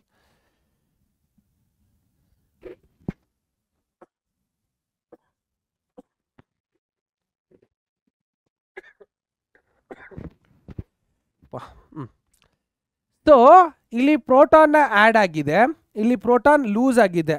ಸೊ ಒಂದು ಆಸಿಡ್ ಅಂದರೆ ಏನು? ಪ್ರೋಟಾನ್ ಕೊಡುತ್ತೆ, ಬೇಸ್ ಅಂದರೆ ಪ್ರೋಟಾನ್ ತಗೊಳುತ್ತೆ. ಸೊ ಇಲ್ಲಿ ಯಾರು ಪ್ರೋಟಾನ್ ತಗೊಂಡಿರೋರು? ಅಮೋನಿಯಾ ಅಲ್ವಾ? ಸೊ ಪ್ರೋಟಾನ್ ತಗೊಳ್ಳೋರು ಬೇಸ್ ಆಗ್ತಾರೆ, ಪ್ರೋಟಾನ್ ಕೊಡೋರು ಆಸಿಡ್ ಆಗ್ತಾರೆ. ಸೊ ಇಲ್ಲಿ ಆಸಿಡ್ ಯಾರಪ್ಪ ಆದ್ರು? ವಾಟರ್. ಬೇಸ್ ಯಾರಾದರೂ? ಅಮೋನಿಯಾ. ಗೊತ್ತಾಯ್ತಲ್ಲ? ಸೊ ಇದು Bronsted Lowry's theory. So ammonia ಅನ್ನೋದು ಏನಾಗುತ್ತೆ? ಬ್ರಾನ್ಸ್ಟೇಟ್ ಲೌರಿ ಬೇಸ್ ಆಗುತ್ತೆ.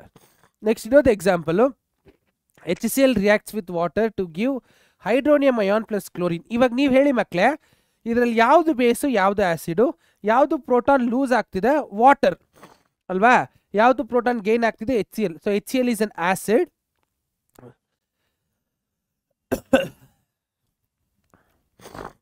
loses proton, so this is acid. So water is gaining proton, that is base ಅಲ್ವಾ? ಸೊ ಅವಾಗ ಕಾಂಜುಗೇಟ್ ಆಸಿಡ್ ಕಾಂಜುಗೇಟ್ ಬೇಸ್ ಆಗುತ್ತೆ ಅರ್ಥ ಮಾಡ್ಕೊಳ್ಳಿ, ಕನ್ಫ್ಯೂಷನ್ಸ್ ಆಗಬೇಡ. ಪ್ರೋಟಾನ್ ಕೊಡೋರು ಆ್ಯಸಿಡು, ಪ್ರೋಟಾನ್ ಅಕ್ಸೆಪ್ಟ್ ಮಾಡ್ಕೊಳ್ಳೋರು ಬೇಸು. ಅರ್ಥ ಆಗ್ತಿದೆಯಲ್ವಾ? ನೆಕ್ಸ್ಟ್ ಮುಂದೆ ಹೋಗೋಣ ಬನ್ನಿ. Conjugate pairs. Hydrogen bromide plus water will give you hydronium ion plus bromine. So ಇದರಲ್ಲಿ ಕಾಂಜುಗೇಟ್ ಆಸಿಡ್ ಬೇಸ್ ಪೇರ್. ಯಾಕೆ ಕಾಂಜುಗೇಟ್ ಆಸಿಡ್ ಬೇಸ್ ಪೇರ್ ಅಂದರೆ, ಇಲ್ಲಿ ನೋಡಿ, HBr ಹೆಚ್ಚನ್ನ ಕೊಡ್ಲೂಬೋದು ತಗೊಳ್ಳೂಬೋದು ಅಲ್ವಾ? ಸೊ ಅದಕ್ಕೆ ಅದರ ಕಾಂಜುಗೇಟ್ ಆಸಿಡ್ ಬೇಸ್ ಪೇರ್ ಅಂತ ಕರೀತಾರೆ. ಏನಂತ ಕರೀತಾರೆ? ಕಾಂಜುಗೇಟ್ ಆಸಿಡ್ ಬೇಸ್ ಪೇರ್ ಅಂತ. ಸೇಮ್ ವಾಟರ್ ಮತ್ತು ಹೈಡ್ರೋನಿಯಂ ಅಯಾನ್, ಇದು H+ನ ಲೂಸ್ ಮಾಡ್ಬೋದು ಅಥವಾ H+ನ ತಗೋಬೋದು. ಸೊ ಇದೆರಡು ಆಸಿಡ್ ಬೇಸ್ ಪೇರ್ ಆಗಿರುತ್ತೆ. Okay, yes. So what are the limitations of Bronsted? ಇವ್ರು ಇಷ್ಟು ಹೇಳಿದ್ರು what are the limitations? It fails to explain some reactions which does not involve proton transfer. So ಕೆಲವೊಂದು acid bases ಅಲ್ಲಿ proton transfer ಇರಲ್ಲ, but ಇವರು ಅದ್ರ ಕೈಲಿ explain ಮಾಡೋಕ್ಕಾಗಲ್ಲ. ನಂಬರ್ 2, ಅದಕ್ಕೆ example calcium hydroxide plus carbon dioxide will give you calcium carbonate. This is a salt actually. So ಇದರಲ್ಲಿ calcium hydroxide ಮತ್ತು ಕಾರ್ಬನ್ ಡೈಆಕ್ಸೈಡ್ ಆ್ಯಕ್ಚುಲಿ ಆ್ಯಸಿಡ್ ಆಗಿರುತ್ತೆ, ಕ್ಯಾಲ್ಸಿಯಂ ಹೈಡ್ರಾಕ್ಸೈಡ್ ಬೇಸ್ ಆಗಿರುತ್ತೆ. ಇದನ್ನು ಎಕ್ಸ್ಪ್ಲೇನ್ ಮಾಡೋಕ್ಕಾಗಲ್ಲ ಅವರು. Okay, it fails to explain the acidic behaviour of electron deficient molecules like aluminium trichloride and barium trichloride. So ಅವ್ರ ಪ್ರಕಾರ ಏನು, ಒಂದು ಪ್ರೋಟಾನ್ನ ಅಕ್ಸೆಪ್ಟ್ ಮಾಡಬೇಕು, ಪ್ರೋಟಾನ್ನ ಬಿಟ್ಕೊಡ್ಬೇಕು. ಬಟ್ ಇಲ್ಲಿ ನೋಡಿದ್ರೆ ನೀವು ಪ್ರೋಟಾನೇ ಇಲ್ಲ, ಎಲೆಕ್ಟ್ರಾನ್ ಡಿಫಿಷಿಯಂಟ್ ಮಾಲಿಕ್ಯೂಲ್ಸೇ ಬರ್ತಾ ಇದ್ದ. ಬಟ್ ಇದು ಬೇಸಿಸಿಟಿ ಅಥವಾ ಅಸಿಡಿಟಿ ಎಕ್ಸ್ಪ್ಲೇನ್ ಮಾಡೋಕ್ಕಾಗಲಿಲ್ಲ. ಓಕೆ, ನೆಕ್ಸ್ಟ್ ಥಿಯರಿ ಬರೋದು Lewis acids and bases. So Arrhenius ಬಂದರು, ಆಗಲಿಲ್ಲ, ಅವ್ರದ್ದು ಏನೋ ಒಂದು ಸ್ವಲ್ಪ ಡಿಫಾಲ್ಟ್ಸ್ ಇತ್ತು. ಅದಾದಮೇಲೆ ನೆಕ್ಸ್ಟ್ ಲೌರಿ ಮತ್ತು ಬ್ರಾನ್ ಸ್ಟೇಟ್ ಬಂದರು, ಅವರು ಅವ್ರಿಗಾದಂಥ ಎಕ್ಸ್ಪ್ಲನೇಷನ್ ಕೊಟ್ಟರು. ಇದು ನೋಡಿ, ಸುಮಾರು ಥಿಯರೀಸ್ ಬಂದಿತ್ತು ಆ್ಯಕ್ಚುಲಿ. ಈ 3 ಥಿಯರಿ ತುಂಬ ಅಕ್ಸೆಪ್ಟಬಲ್ ಥಿಯರಿಯಿಂದ ತೊಗೊಂಡು ಮಾಡಿರೋದು. Okay, so finally Lewis structure ಅಂತ ಬರುತ್ತೆ, ಅಥವಾ Lewis acids and bases. So ಇವರೇ GN ಲಿವಿಸ್, ಇವರು ಡಾಟ್ ಸ್ಟ್ರಕ್ಚರ್ನ ಕೊಡ್ತಾರೆ. ಸೊ ಎಲೆಕ್ಟ್ರಾನ್ಸ್ನ ಇಟ್ಕೊಂಡು ಆಸಿಡ್ ಮತ್ತು ಬೇಸ್ನ ಎಕ್ಸ್ಪ್ಲೇನ್ ಮಾಡ್ತಾರೆ. Acid accepts electron pair and base donates electron pair. So ಇವ್ರ ಪ್ರಕಾರ ಏನಂದರೆ, ಆಸಿಡ್ ಅನ್ನೋದು ಎಲೆಕ್ಟ್ರಾನ್ ಪೇರ್ ಅಕ್ಸೆಪ್ಟರ್, ಬೇಸ್ ಅನ್ನೋದು ಎಲೆಕ್ಟ್ರಾನ್ ಪೇರ್ ಡೋನರ್. ಎಲೆಕ್ಟ್ರಾನ್ ಕೊಟ್ಟರೆ ಬೇಸು, ಎಲೆಕ್ಟ್ರಾನ್ ತೊಗೊಂಡ್ರೆ ಆಸಿಡು, ಪ್ರೋಟಾನ್ ಕೊಟ್ಟರೆ ಆಸಿಡು, ಪ್ರೋಟಾನ್ ತೊಗೊಂಡ್ರೆ ಬೇಸು. ಇಷ್ಟೇ, ಗೊತ್ತಾಗ್ತಿದೆ ಹೇಳ್ತಾ ಇರೋದು? ಎಸ್, ಬನ್ನಿ ಮುಂದೆ ಹೋಗೋಣ. ಸೊ ಇಲ್ಲಿ BF3 ಮಾಲಿಕ್ಯೂಲ್ ಇದೆ, barium trifluoride plus ammonia. Nitrogen ಮೇಲೆ ಒಂದು ಲೋನ್ ಪೇರ್ ಆಫ್ ಎಲೆಕ್ಟ್ರಾನ್ಸ್ ಇದೆ. So which will react to give BF3 dot ammonia. So ಇಲ್ಲಿ ಲಿವಿಸ್ ಆಸಿಡ್ಸು, ಲಿವಿಸ್ ಬೇಸಸ್ ಏನಂತ ನೋಡ್ಕೊಬಿಡೋಣ. Aluminium trichloride, carbon monoxide, magnesium ion, ಇದೆಲ್ಲ Lewis acids ಆಗಿರುತ್ತೆ. So H2O, NH3, OH- ಎಲ್ಲ Lewis bases ಇರುತ್ತೆ. So Lewis bases ಅಲ್ಲಿ generally lone pair of electrons ಏನಾದರೂ molecule ಮೇಲೆ ಇತ್ತು ಅಂದರೆ ಅದನ್ನು ನಾವು ಲಿವಿಸ್ ಬೇಸಿಸ್ ಅಂತಲೇ ಕರಿತೀವಿ. ಸೊ ಅಯಾನ್ಸ್ ಅಲ್ಲಿ ಪ್ಲಸ್ ಚಾರ್ಜ್ ಏನಾದರೂ ಇತ್ತು ಅಂದರೆ ಅದನ್ನ ನಾವು ಆಸಿಡ್ಸ್ ಅಂತ ಕರಿತೀವಿ. ಗೊತ್ತಾಗ್ತಿದೆಯಾ ಮಕ್ಕಳೇ? ಎಸ್. ಸೊ ಒಂದು ಕಾನ್ಸೆಪ್ಟ್ ಕೊಡ್ತೀನಿ, ಟ್ರೈ ಮಾಡಿ. Classify the following species into Levi's acid and Levi's basis and show how they act such. ಬೇಕಂದರೆ ವೀಡಿಯೋನ ಒಂದು 2 ನಿಮಿಷ ಪಾಸ್ ಮಾಡ್ಕೊಂಡು ಆನ್ಸರ್ ಏನಿದೆಯೋ ಕಂಡುಹಿಡ್ರಪ್ಪ, ನಾನು ವೆಯ್ಟ್ ಮಾಡ್ಕೋತೀನಿ. ಓಕೆ, ಸೊ ಆನ್ಸರ್ಸ್ ಕಂಡು ಹಿಡಿದಿದ್ದೀರಾ ಅಂತ ಅನ್ಕೋತೀನಿ. ಸೊ ಬನ್ನಿ ಸೊಲ್ಯೂಷನ್ಸ್ ಏನಂತ ನೋಡೋಣ. ಸೊ ಇವಾಗ OH- hydroxyl ion Lewis base because donates a lone pair of electron ಅಲ್ವಾ? ಆಕ್ಸಿಜನ್ ಮೇಲೆ ಇರೋ ಎಲೆಕ್ಟ್ರಾನ್ನ ಡೊನೇಟ್ ಮಾಡುತ್ತೆ. HF ಕೂಡ ಅಷ್ಟೇ lone pair of electron donate ಮಾಡುತ್ತೆ, ಲಿವಿಸ್ ಬೇಸ್ ಆಗಿರುತ್ತೆ. H+ is a Lewis acid because it accepts lone pair of electron, correct ಅಲ್ವಾ? Next BlCl3, it's a Lewis acid because BlCl3 accepts a lone pair of electron. ನೋಡಿ, Lewis acid Lewis bases ಯಾವಾಗ ಬರುತ್ತಂದ್ರೆ loan pair of ಎಲೆಕ್ಟ್ರಾನ್ನ accept ಮಾಡೋದು ಅಥವಾ ಕೊಡುವಂಥ ಒಂದು ರೀತಿ ನಿಯಮದಲ್ಲಿ ಮಾತ್ರ. ಎಲೆಕ್ಟ್ರಾನ್ಸ್ನ ಕೊಟ್ಟರೆ ಅದು ಬೇಸು, ಎಲೆಕ್ಟ್ರಾನ್ಸ್ನ ಕಿತ್ಕೊಂಡು ಹಾಕೊಂಡ್ರೆ ಅದು ಆಸಿಡು. ಅರ್ಥ ಆಗ್ತಿದೆಯಲ್ಲ? ಓಕೆ, ಸೊ ನಾನು ಇಲ್ಲಿ ತಗೊಂಡಿರೋಂಥ ಕ್ವಶನ್ಸ್ ನಾನು ಫಸ್ಟ್ ಹೇಳಿದಾಗೆ 2021 ಇಂದ 22, 23, 24, 25 KCETಯಲ್ಲಿ ಕೇಳಿರೋಂಥ ಕ್ವಶನ್ಸ್ ತೊಗೊಂಡಿದ್ದೀನಿ ನಾನು ಆರ್ಡರ್ ಪ್ರಕಾರ. ಸೊ ಬನ್ನಿ ಒಂದೊಂದೇ ಕ್ವಶನ್ ಸಾಲ್ವ್ ಮಾಡ್ಕೊಂಡು ಹೋಗೋಣ. So at the end of this video ನಾವು ಕ್ವಶನ್ಸ್ ಎಲ್ಲ ಸಾಲ್ವ್ ಮಾಡಿದ್ಮೇಲೆ ನಿಮಗೊಂದು ಐಡಿಯಾ ಬರುತ್ತೆ. ಸೊ ಏನಂದರೆ, ಸೊ ಯಾವ ಒಂದು ಸ್ಪೆಸಿಫಿಕ್ ಟಾಪಿಕಲ್ಲಿ ಕ್ವಶನ್ ಜಾಸ್ತಿ ಬಂದಿದೆ ಅಂತ. ಜಾಸ್ತಿ ಕ್ವಶನ್ಸ್ ಏನಿಲ್ಲ, ಒಂದೊಂದು ವರ್ಷದಿಂದ ಒಂದು ಕ್ವಶನ್ ಮ್ಯಾಕ್ಸ್ 2 ಕ್ವಶನ್ ಕೇಳಿದ್ದಾರೆ ಅಷ್ಟೇ. ಸೊ ಈಸಿ ಇದೆ ಕ್ವಶನ್, ಬನ್ನಿ ಸಾಲ್ವ್ ಮಾಡ್ಕೊಂಡು ಹೋಗೋಣ. Okay, what is the first question? For the reaction A+B reversible reaction C plus D, delta H is equal to Q kilopouljoules. The equilibrium constant cannot be disturbed by ಅಂತ ಕೇಳಿದ್ದಾರೆ. So the equilibrium constant cannot be disturbed by ಅಂತ ಕೇಳಿದ್ದಾರೆ. So ಇಲ್ಲಿ ನೀವು ನೋಡಿದ್ರೆ ಎಲ್ಲಾನು ಬಂದ್ಬಿಟ್ಟು gas ಅಲ್ವಾ. ಸೊ ಇದೆಲ್ಲಾನು ಗ್ಯಾಸ್ ಬಗ್ಗೆ ಮಾತಾಡ್ತಾ ಇದ್ದೀವಿ. ಸೊ ಗ್ಯಾಸ್ ಬಗ್ಗೆ ನಾವು ಮಾತಾಡಿದಾಗ so equilibrium constant when we are talking about gas molecule ಏನ್ರ ಬಗ್ಗೆ ಡಿಸ್ಟರ್ಬ್ ಮಾಡೋಕ್ಕಾಗಲ್ಲ. ಸೊ ಇಲ್ಲಿ ನೋಡಿದ್ರೆ ಅಡಿಷನ್ ಆಫ್ ಎ ಕಾನ್ಸಂಟ್ರೇಷನ್ನ ಮಾಡಿದ್ರೆ ಖಂಡಿತವಾಗ್ಲೂ ಅದು ಡಿಸ್ಟರ್ಬ್ ಮಾಡೇ ಆಗುತ್ತೆ. ಓಕೆ, ಸೊ ಕೆನಾಟ್ ಅಂತ ಕೇಳಿದ್ದಾರೆ. Addition of D, what is addition of D? Again concentration, increasing of the temperature. So temperature ನೋಡಿ ಇಲ್ಲಿ addition of A, addition of D, increasing of pressure, increasing of temperature. ಯಾವ ಒಂದು physical ಕ್ವಾಂಟಿಟಿನ ನಾನು alter ಮಾಡಿದ್ರೆ equilibrium constant disturb ಆಗಲ್ಲ. Constant cannot be disturbed ಅಂತ ಕೇಳಿದ್ದಾರೆ. Concentration ನಾವು ವೇರಿ ಮಾಡಿದ್ರೆ ಈಕ್ವಿಲಿಬ್ರಿಯಂ ಕಾನ್ಸ್ಟೆಂಟ್ ಫರ್ದರ್ ಮೂವ್ ಆಗುತ್ತೆ. ಅರ್ಥ ಆಗ್ತಿದೆಯಲ್ಲ? ಬಿಕಾಸ್ ಎಲ್ಲಾನು 1 ಮೋಲ್ ಇದೆ, ಎಲ್ಲ 1 ಮೋಲ್ ಇರೋದಕ್ಕೆ ಏನಾದರೂ ಎಕ್ಸ್ಟ್ರಾ ಮೋಲ್ ನಾನು ಆ್ಯಡ್ ಮಾಡಿದ್ರೆ ಆಬ್ವಿಯಸ್ಲಿ ಈಕ್ವಿಲಿಬ್ರಿಯಂ ಕಾನ್ಸ್ಟೆಂಟು ಡಿಫರ್ ಆಗುತ್ತೆ, ಹಿಂದೆ ಮುಂದೆ ಆಗುತ್ತೆ ಅಲ್ವಾ. So option A, option B ಏನಾಗುತ್ತೆ ಅಂದರೆ ಅದನ್ನ ಹಾಕಿದ್ರೆ ಅಥವಾ ನಾನು ಅದನ್ನ ಪ್ರೊಡ್ಯೂಸ್ ಮಾಡಿದ್ರೆ ಅಥವಾ ಅಡಿಷನ್ ಆಫ್ ಎ ಅಥವಾ ಅಡಿಷನ್ ಆಫ್ ಡಿ ಮಾಡಿದ್ರೆ ಮೊಲಾರಿಟಿ ಚೇಂಜ್ ಆಗಿ ಈಕ್ವಿಲಿಬ್ರಿಯಂ ಕಾನ್ಸ್ಟೆಂಟ್ ಡಿಸ್ಟರ್ಬ್ ಆಗುತ್ತೆ. ದೇರ್ಫಾರ್ ಆಪ್ಷನ್ ಎ ಮತ್ತು ಆಪ್ಷನ್ ಬಿ ಬರಲ್ಲ, ಆಗುತ್ತೆ. ಅವ್ರು ಯಾವ್ದು ಆಗಲ್ಲ ಅಂತ ಕೇಳಿದ್ದಾರೆ. ಇನ್ನು ಆಪ್ಷನ್ ಸಿ, ಆಪ್ಷನ್ ಡಿಗೆ ಬಂದರೆ increasing of pressure, temperature. So temperature increase ಆದಷ್ಟು ಗ್ಯಾಸ್ ಮಾಲಿಕ್ಯೂಲ್ಸ್ಗೆ ಏನಾಗುತ್ತೆ, ಸೊ ಆಕ್ಟಿವೇಶನ್ ಎನರ್ಜಿ ಜಾಸ್ತಿ ಆಗ್ಬಿಡುತ್ತೆ ಅಲ್ವಾ. ಸೊ ಅಲ್ಲಿ ಕೂಡ ಈಕ್ವಿಲಿಬ್ರಿಯಂ ಕಾನ್ಸ್ಟೆಂಟ್ ಶಿಫ್ಟ್ ಆಗುತ್ತೆ. ದೇರ್ಫಾರ್ ಆಪ್ಷನ್ ಡಿ ಬರಲ್ಲ. ಸೊ ಇರೋ ಒಂದೇ option option D, increasing of pressure. So ಇಲ್ಲಿ ನೀವು ಪ್ರೆಷರ್ ಏನಾದರೂ ಇನ್ಕ್ರೀಸ್ ಆದರೆ ಸೊ ಅದು ಇದಕ್ಕೆ ಅಫೆಕ್ಟ್ ಆಗಲ್ಲ. ಅರ್ಥ ಆಗ್ತಿಲ್ಲ? ಈಕ್ವಿಲಿಬ್ರಿಯಂ ಕಾನ್ಸ್ಟೆಂಟ್ ಶಿಫ್ಟ್ ಆಗಲ್ಲ. ಗೊತ್ತಾಯ್ತಲ್ಲ ಮಕ್ಕಳೇ? ಅಷ್ಟೇ. So the correct option is increasing of pressure will never disturb the equilibrium constant for the above gas reaction. Okay, yes. Next question. 1 mole of HI is heated in a closed container of a capacity 2.2 liter at equilibrium. Half the mole of HI is dissociated.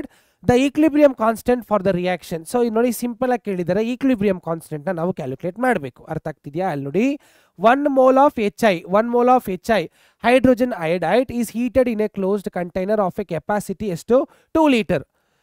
At equilibrium, half the mole of HI is dissociated. Equilibrium ಅಲ್ಲಿ half the mole is dissociated. Then the equilibrium constant for the reaction ಅಂತ ಕೇಳಿ numerical values ಕೊಟ್ಟಿದ್ದಾರೆ.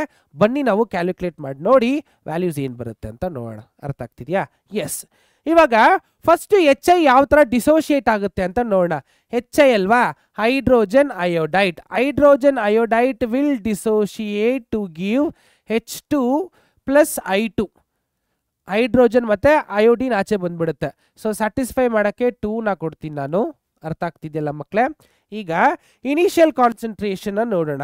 So initial molar or initial concentration. So initial concentration HI ಎಷ್ಟಿದೆ? 1 ಇದೆ ಅಲ್ವಾ. So ಇದೆಲ್ಲ ನಮಗೆ ಗೊತ್ತಿಲ್ಲ, ಅದನ್ನ ಎಕ್ಸ್ ಅಂತ ಅನ್ಕೋಣ. Okay, x. ನೆಕ್ಸ್ಟ್ ಕಾನ್ಸಂಟ್ರೇಷನ್ ಅಥವಾ final concentration. So final concentration. So final concentration ಎಷ್ಟು ಬರುತ್ತೆ? 1 - x ಅಲ್ವಾ ಇದಕ್ಕೆ. ಸೊ ಇದಕ್ಕೆ 1 - x ಆಗಿರುತ್ತೆ. ಸೊ ಈಕ್ವಿಲಿಬ್ರಿಯಂ ಅಟೆನ್ ಆಗಿದ್ದಕ್ಕೆ ಹಾಫ್ ದ ಮೋಲ್ ಆಗಿದೆ ಅಂತ. ಏನಾಗಿದೆ? Half the mole. ಸೊ ಇದನ್ನ x/2 ಅಂತ ತಗೋತೀನಿ. ಗೊತ್ತಾಗ್ತಿದೆ ಹೆಂಗೆ ಬರ್ದೆ ಅಂತ? ಇನಿಷಿಯಲ್ ಕಾನ್ಸಂಟ್ರೇಷನು ಇದು 1, ಅದು x ಗೊತ್ತಿಲ್ಲ, 1 - x. ಈಗ ನಾನೇನು ಕ್ಯಾಲ್ಕುಲೇಟ್ ಮಾಡಬೇಕು? Equilibrium constant. So equilibrium constant Kc ಅಲ್ವಾ, equilibrium constant Kc is equal to x² ಅಲ್ವಾ, ಕಾನ್ಸಂಟ್ರೇಷನ್ ಸ್ಕ್ವೇರ್ ಡಿವೈಡೆಡ್ ಬೈ 4, ಯಾಕಂದರೆ 2 ಮೋಲ್ ಅಲ್ವಾ. ಸೊ 4 ಆಫ್ ಏನು ಬರುತ್ತೆ? 1 - x ದಿ ಹೋಲ್ ಸ್ಕ್ವೇರ್. ಕರೆಕ್ಟಾ? ಅಲ್ಲಿ ಡಿಗ್ರಿ ಆಫ್ ಡಿಸೋಸಿಯೇಷನ್. ಇವಾಗ ಎಕ್ಸ್ಗೆ ನಾವೇನು ಹಾಕೋಬೇಕಂದ್ರೆ ಹಾಫ್ ಅಂತ ಹಾಕೋಬೇಕು, ಯಾಕಂದರೆ ಹಾಫ್ ದ ಮೋಲ್ ಡಿಕ್ರೀಸ್ ಆಗಿದೆ ಅಲ್ವಾ. ಸಬ್ಸ್ಟಿಟ್ಯೂಟ್ ಮಾಡೋಣ ಇದಕ್ಕೆ. ಸೊ ಆವಾಗ Kc is equal to 1/2 the whole square divided by 4 of 1 - 1/2 the whole square. ಅರ್ಥ ಆಗ್ತಿದೆಯಾ? ಇವಾಗ ಇದನ್ನ ಸಾಲ್ವ್ ಮಾಡೋಣ. ಸಿನ್ಸ್ ದಿಸ್ ಇಸ್ KCET, ನಮ್ಮ ಹತ್ರ ಕ್ಯಾಲ್ಕುಲೇಟರ್ ಏನಿರಲ್ಲ, ಸೊ ಡೈರೆಕ್ಟಾಗಿ ನಾವು ಸಾಲ್ವ್ ಮಾಡ್ಕೊಂಡು ಹೋಗಬೇಕು. 1/2 ದಿ ಹೋಲ್ ಸ್ಕ್ವೇರ್ ಅಂದರೆ 1 ಸ್ಕ್ವೇರ್ ಬೈ 2 ಸ್ಕ್ವೇರ್ ಅಂತ ಅರ್ಥ. 1 ಸ್ಕ್ವೇರ್ ಅಂದರೆ 1, 2 ಸ್ಕ್ವೇರ್ ಅಂದರೆ 4. ಸೊ ನ್ಯೂಮರೇಟರ್ ನಮ್ಗೆ ಏನು ಬಂತು? So KC is equal to 1/4 ಅಂತ ಬಂದ್ಬಿಡ್ತು. ಗೊತ್ತಾಯ್ತಲ್ಲ ಮಕ್ಕಳೇ? ಇವಾಗ ಡಿನಾಮಿನೇಟರ್ಗೆ ಬರೋಣ. ಇಲ್ಲಿ ನೋಡಿ, 1 ಮೈನಸ್ ಹಾಫ್, 1ನಲ್ಲಿ ಅರ್ಧ ಹೋಯ್ತು ಅಂದರೆ ಎಷ್ಟು? ಇನ್ನು ಅರ್ಧ ಇದೆ, 1/2 ಅಂತ ಅರ್ಥ. What is 1/2 the whole square? 1 square by 4 ಅಂತ ಬಂತು ಅಲ್ವಾ? ಇವಾಗ ನೋಡಿ, ಸಿಂಪಲ್ ಆಗಿ ಹೇಳ್ತೀನಿ. ಇಲ್ಲಿ ನೋಡಿ, ಒಂದು ನಿಮಿಷ. ಎಸ್, ಸೊ ಒಂದು ಸ್ಟೆಪ್ಪೇ ಮಾಡಿಬಿಡ್ತೀನಿ.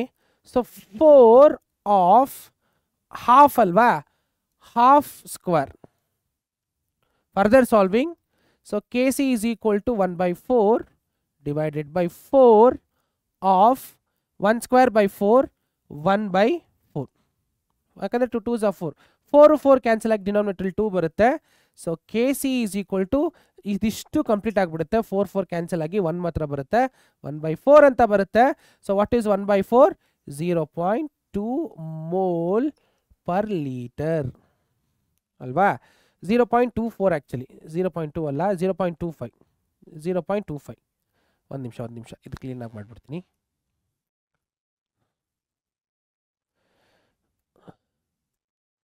.25 ಮೋಲ್ ಪರ್ ಲೀಟರ್ ಇನ್ವರ್ಸ್. ಗೊತ್ತಾಯ್ತಾ ಮಕ್ಕಳೇ ಹೆಂಗೆ ಅಂತ? ನೋಡಿ, ಇಷ್ಟೇ ಕ್ಯಾಲ್ಕುಲೇಷನ್. ಸೊ ಫೈನಲ್ ಆನ್ಸರ್ ಎಷ್ಟು ಬಂತು? KC is equal to 1/4, 0.25 mole per litre. So answer ಎಷ್ಟು ಬಂತು ನಮ್ದು? ಆನ್ಸರ್, ಸಾರಿ, ಇದು ಕಾಣಿಸ್ತಾ ಇಲ್ಲ ನೋಡಿ, ಆಪ್ಷನ್ ಬಿ 0.25. ಅರ್ಥ ಆಯ್ತಲ್ಲ? ಕ್ಲಿಯರ್. ಬನ್ನಿ ನೆಕ್ಸ್ಟ್ ಕ್ವೆಶನ್ಗೆ ಹೋಗೋಣ. ಗೊತ್ತಾಗ್ತಿದೆಯಲ್ವಾ? ನೋಡಿ, ಅಷ್ಟು simple. Next question. At 500 Kelvin for a reversible reaction, again gas reaction. ನೋಡಿ, gas reaction A2 + B2 diatomic molecule undergo to give 2AB gas in a closed container. KC ಕೊಟ್ಟಿದ್ದಾರೆ. KC ಅಂದ್ರೆ equilibrium constant 2 × 10⁵ in the presence of a catalyst. ಇಲ್ಲಿ ನೋಡಿ, in the presence of a catalyst the equilibrium is attaining 10 times faster. The equilibrium constant KC in the presence of the catalyst at the same temperature is ಅಂತ ಕೇಳಿದ್ದಾರೆ. So ಇದು ಎಷ್ಟು simple ಇದೆ ಅಂದರೆ, ಒಂದು reaction ಕೊಟ್ಟಿದ್ದಾರೆ, ಆ ರಿಯಾಕ್ಷನ್ ಗ್ಯಾಸ್ ಫಾರ್ಮ್ ಅಂತಾನೆ ಹೇಳಿದ್ದಾರೆ, ಆ ರಿಯಾಕ್ಷನ್ದು ಈಕ್ವಿಲಿಬ್ರಿಯಂ ಕಾನ್ಸ್ಟೆಂಟ್ ಕೂಡ ಕೊಟ್ಟಿದ್ದಾರೆ ಮಕ್ಕಳೇ. ಓಕೆ, ಇವಾಗ ಕ್ಯಾಟಲಿಸ್ಟ್ ಅನ್ನೋ ಪದ ಇಂಟ್ರಡ್ಯೂಸ್ ಮಾಡಿದ್ದಾರೆ. ಸೊ ಕ್ಯಾಟಲಿಸ್ಟ್ ಹಾಕಿದ ತಕ್ಷಣ ಏನಾಗುತ್ತೆ ರಿಯಾಕ್ಷನ್? ಆಬ್ವಿಯಸ್ಲಿ ಟೈಮ್ ಜಾಸ್ತಿ ಕಮ್ಮಿ ತಗೊಳ್ಳುತ್ತೆ ರಿಯಾಕ್ಷನ್ ಆಗಕ್ಕಲ್ವಾ? ಸೊ 10 times ಫಾಸ್ಟರ್ ಆಗ್ತಿದೆ ಅಂತಲೂ ಹೇಳ್ತಿದ್ದಾರೆ. 10 times ಫಾಸ್ಟರ್ ಆಗ್ತಿದೆ ಅಂದರೆ, ಸೊ ಕ್ಯಾಟಲಿಸ್ಟ್ ಆಗಿದ ತಕ್ಷಣ ಆ ರಿಯಾಕ್ಷನ್ 10 times ಫಾಸ್ಟ್ ಆಯಿತು ಅಂದರೆ, ಈಗ ಅದೇ ರಿಯಾಕ್ಷನ್ದು ಈಕ್ವಿಲಿಬ್ರಿಯಂ ಕಾನ್ಸ್ಟೆಂಟ್ ಏನಿರುತ್ತೆ ಅಂತ ಕೇಳಿ ನಮಗೆ ಆಪ್ಷನ್ಸನ್ನು ನೀಡಿದ್ದಾರೆ. ಅರ್ಥ ಆಗ್ತಿದೆಯಲ್ಲ? ಸೊ ಈ ಕ್ವೆಶನ್ಗೆ ಏನಾದರೂ ಕ್ಯಾಲ್ಕುಲೇಷನ್ ಇದೆ ಅಂತ ಕೇಳಿದ್ರೆ ಖಂಡಿತವಾಗ್ಲೂ ಇಲ್ಲ. ಯಾಕಂದರೆ ಮಕ್ಕಳೇ, ಕ್ಯಾಟಲಿಸ್ಟು ಟೈಮ್ನ ಮಾತ್ರ ರೆಡ್ಯೂಸ್ ಮಾಡುತ್ತೆ ಹೊತ್ತು ಈಕ್ವಿಲಿಬ್ರಿಯಂ ಕಾನ್ಸ್ಟೆಂಟ್ನ ಯಾವುದೇ ಕಾರಣಕ್ಕೂ ಯಾವುದೇ ಥರ ಅಫೆಕ್ಟ್ ಮಾಡಲ್ಲ. ಯಾಕಂದರೆ ಕ್ಯಾಟಲಿಸ್ಟು ರಿಯಾಕ್ಟೆಂಟ್ನೂ ಡಿಸ್ಟರ್ಬ್ ಮಾಡುತ್ತೆ, ಪ್ರಾಡಕ್ಟ್ನೂ ಡಿಸ್ಟರ್ಬ್ ಮಾಡುತ್ತೆ.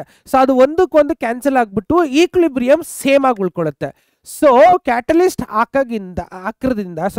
ಕ್ಯಾಟಲಿಸ್ಟ್ ನಾವು ರಿಯಾಕ್ಷನ್ಗೆ ಇದರಿಂದ ಸೊ ಏನೂ ಚೇಂಜಸ್ ಆಗಲ್ಲ, ಈಕ್ವಿಲಿಬ್ರಿಯಂ ಕಾನ್ಸ್ಟೆಂಟು ಸೇಮ್ ಇರುತ್ತೆ. ಸೊ ನಮ್ಮ ಐಡಿಯಾ ಪ್ರಕಾರ, so KC is equal to 2 × 10⁻⁵ ಅಂದರೆ 10 times ಫಾಸ್ಟ್ ಆಗಿ ಕ್ಯಾಟಲಿಸ್ಟ್ ಆಗಿದ್ರು ಕೂಡ ಸೇಮ್ ಇರಬೇಕು. ಅಂದರೆ ನಮ್ಗೆ ಎಷ್ಟಿರಬೇಕು? ಸೊ 2 × 10⁵ ಅಂದರೆ ಆಪ್ಷನ್ ಡಿ. ಸೊ 2 × 10⁵ ಬರಬೇಕು. Therefore option D is the correct one. ಗೊತ್ತಾಗ್ತಿದೆಯಾ? ಸೊ ಈಕ್ವಿಲಿಬ್ರಿಯಂ ಕಾನ್ಸ್ಟೆಂಟು ಕ್ಯಾಟಲಿಸ್ಟ್ ಹಾಕಿರೋದ್ರಿಂದ ಯಾವುದೇ ಕಾರಣಕ್ಕೂ ಚೇಂಜ್ ಆಗಲ್ಲ. Because catalyst will disturb both product as well as reactant. ಅರ್ಥ ಆಯ್ತಲ್ಲ ಮಕ್ಕಳೇ? ಎಸ್, ಬನ್ನಿ ನೆಕ್ಸ್ಟ್ ಕ್ವೆಶನ್ ಹೋಗೋಣ. ಎಷ್ಟು ಈಸಿ ಕ್ವೆಶನ್ ಇದೆ. Okay, next question. The equilibrium constant at 298 Kelvin for the reaction A plus B which is equal to C plus D is 100 if the initial concentration of all the 4 species were 1 molar each equilibrium concentration, then the equilibrium concentration of D in mole per liter will be. Okay, so D du mole concentration ಅಂದ್ರೆ equilibrium constant of D ಕಂಡುಹಿಡಬೇಕು. ಅರ್ಥ ಆಗ್ತಿದೆಯಲ್ಲ? ಎಲ್ಲಾನು 1 mole ಇದೆ. So D ಇದು ಮಾತ್ರ concentration ಎಷ್ಟಿದೆ ಅಂತ ನಾವು calculate ಮಾಡಬೇಕು. ಸೊ ಬನ್ನಿ ಕ್ಯಾಲ್ಕುಲೇಟ್ ಮಾಡೋಣ. So A plus B okay so reversible reaction C plus D ಅಲ್ವಾ. ಸೊ ಈಗ ಕಾನ್ಸಂಟ್ರೇಷನ್ ಎಲ್ಲ 1 ಮೋಲ್ ಇದೆ. So will write it like this. So A concentration 1 minus X, ಅದೇ ಥರ ಬಿ ಕಾನ್ಸಂಟ್ರೇಷನು 1 ಮೈನಸ್ ಎಕ್ಸ್. 1 ಮೋಲರಿಂದ ಎಷ್ಟೋ decrease ಆಗ್ತಾ ಇದೆ. ಸೊ ಇದು ಪ್ರಾಡಕ್ಟ್ಸ್ ಆಗೋದಕ್ಕೆ 1 ಪ್ಲಸ್ ಎಕ್ಸ್ 1 ಪ್ಲಸ್ ಎಕ್ಸ್ ಅಂತ ಆಯಿತು ಅಲ್ವಾ. ಇವಾಗ ಈಕ್ವಿಲಿಬ್ರಿಯಂ ಕಾನ್ಸ್ಟೆಂಟ್ ಅಂದರೆ ಏನು? So K C is equal to equilibrium constant is equal to product of formation of C molar concentration of C molar concentration of D divided by molar concentration of A plus molar concentration of B ಇದೆ ತಾನೆ. So ಇದಕ್ಕೆ substitute ಮಾಡೋಣ. Molar concentration of C ಅಂದರೆ ಏನು? 1 plus x ಅಲ್ವಾ.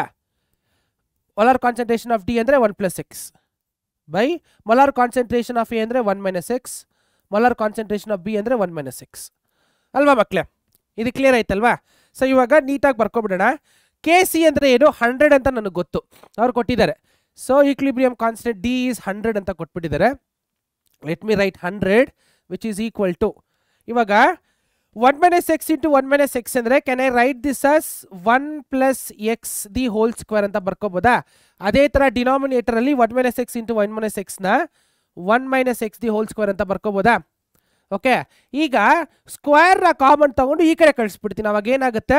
Under root of 100 ಅಂತ ಆಗುತ್ತೆ, which is equal to 1 plus x into 1 minus x ಅಂತ ಬಂತು. ಕರೆಕ್ಟಾ? ಎಸ್. ಇವಾಗ ಬ್ರಾಕೆಟ್ಸ್ ಎಲ್ಲ ರಿಮೂವ್ ಮಾಡೋಣ. ಇದೇನಾಗುತ್ತೆ? 10 ಆಗುತ್ತೆ, which is equal to 1 plus x divided by 1 minus x. ಇವಾಗ ಇದನ್ನ ಇಲ್ಲಿ ಶಿಫ್ಟ್ ಮಾಡ್ತೀನಿ. So 10 of 1 minus x which is equal to 1 plus x. ಇವಾಗ ಮಲ್ಟಿಪ್ಲೈ ಮಾಡೋಣ. 1 into 10 is 10 minus 10x is equal to 1 plus x. ಅರ್ಥ ಆಗ್ತಿದೆ ಅಂತ ಅನ್ಕೋತೀನಿ. ಈಗ 10x ನ ಆ ಕಡೆ ಕಳಿಸಿ 1ನ ಈ ಕಡೆ ಕಳಿಸ್ತೀನಿ. So 10 minus 1 is equal to 10x plus x ಅಲ್ವಾ. ನೆಕ್ಸ್ಟ್ 1 ಮೈನಸ್ ಅಂದರೆ 9 ಬಂತು 11x. therefore finally x is equal to 9/11 ಅಂತ ಬರುತ್ತೆ ಅಲ್ವಾ.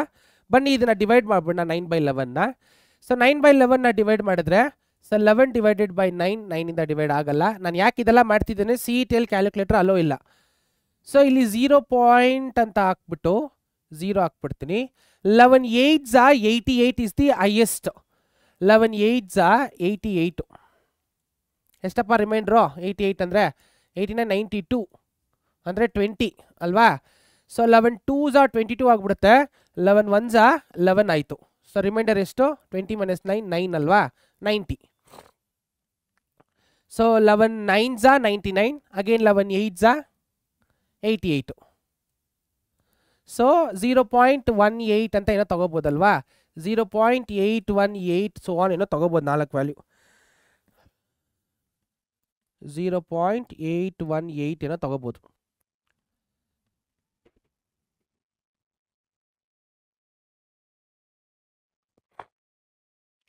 ನೈಂಟಿಯಲ್ಲಿ 88 ಹೋದರೆ ಎಷ್ಟು?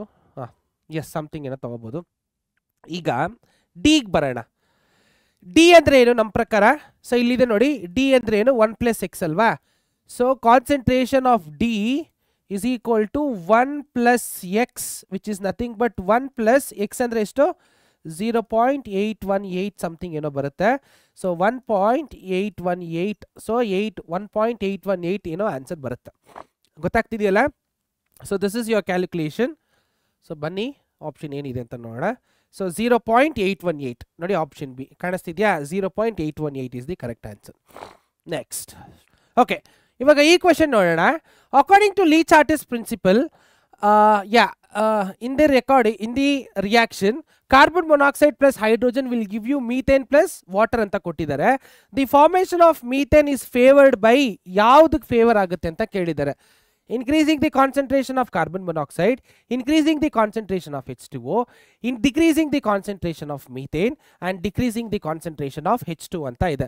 ಸೊ ನೀವು ಒಂದು ಅರ್ಥ ಮಾಡ್ಕೋಬೇಕು, ಲೀ ಚಾರ್ಟಿಸ್ ಪ್ರಿನ್ಸಿಪಲ್ ಅಲ್ಲಿ ಏನು ಹೇಳ್ತಾರೆ ಅಂದರೆ, ಫಾರ್ವರ್ಡ್ ರಿಯಾಕ್ಷನ್ ಆಗ್ತಾ ಆಗ್ತಾ ಪ್ರಾಡಕ್ಟ್ಸ್ ಬರುತ್ತೆ, ರಿವರ್ಸ್ ರಿಯಾಕ್ಷನ್ಸ್ ಆಗ್ತಾ ಆಗ್ತಾ ರಿಯಾಕ್ಟೆನ್ಸೇ ಬಂದ್ಬಿಡುತ್ತೆ ಅಂತ. ಸೊ ಮೀಥೇನ್ ಯಾವ ಕ್ಯಾಟಗರಿಲಿ ಇದೆ?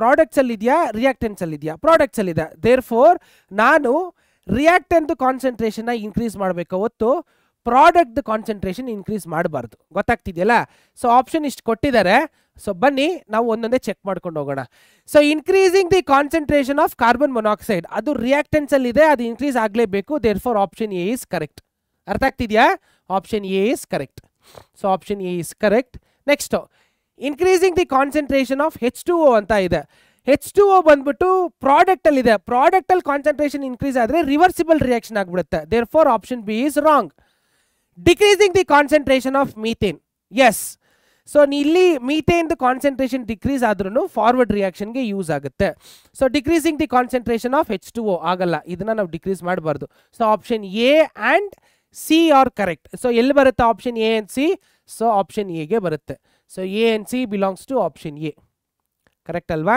ಎಸ್ ಗೊತ್ತಾಗ್ತಿದ್ಯಾ ಹಾಂ coming to the last question which of the following statements is are true according to equilibrium ಅಂತ ಕೇಳಿದ್ದಾರೆ which of the following statements are true or equally according to equilibrium ಅಂತ ಬನ್ನಿ ಒಂದೊಂದೇ ಸ್ಟೇಟ್ಮೆಂಟ್ನ ನೋಡ್ಬಿಟ್ಟು ಟ್ರೂ ಇಲ್ವಾ ಅಂತ ಅಲ್ಲೇ ಡಿಸೈಡ್ ಮಾಡಿಬಿಡೋಣ equilibrium is possible only in the close system of a given temperature ಹೌದು equilibrium is possible only in a close system all the measurable properties of the system remains constant ಇದೆಲ್ಲ basic definition of equilibrium ಹೌದಾ ಇಲ್ವಾ ಹೌದು coming to last equilibrium constant of a reverse reaction of a inverse reaction and the equilibrium constant for the reverse reaction is the forward direction very good ಅವ್ರು ಏನು ಕೇಳಿದಾರೆ ಅಂದರೆ for example A to B ಒಂದು product ಆಗ್ತಿದ್ರೆ okay so ಇದನ್ನ ನಾನು K ಅಂತ ಕರಿಬೋದು ಇದ್ರದ್ದು ಈಕ್ವಿಲಿಬ್ರಿಯಂ ಕಾನ್ಸ್ಟೆಂಟು ಅದೇ ಥರ ಬಿ ಟು ಎ ಆಗ್ತಿದೆ ಅಂದರೆ ಅದನ್ನು ಈಕ್ವಿಲಿಬ್ರಿಯಂ ಕಾನ್ಸ್ಟೆಂಟ್ ಏನಂತ ಕೆ ಸಿ ಅಂತ ಕೆ ಡ್ಯಾಶ್ ಸಿ ಅಂತ ಕರಿಬೋದು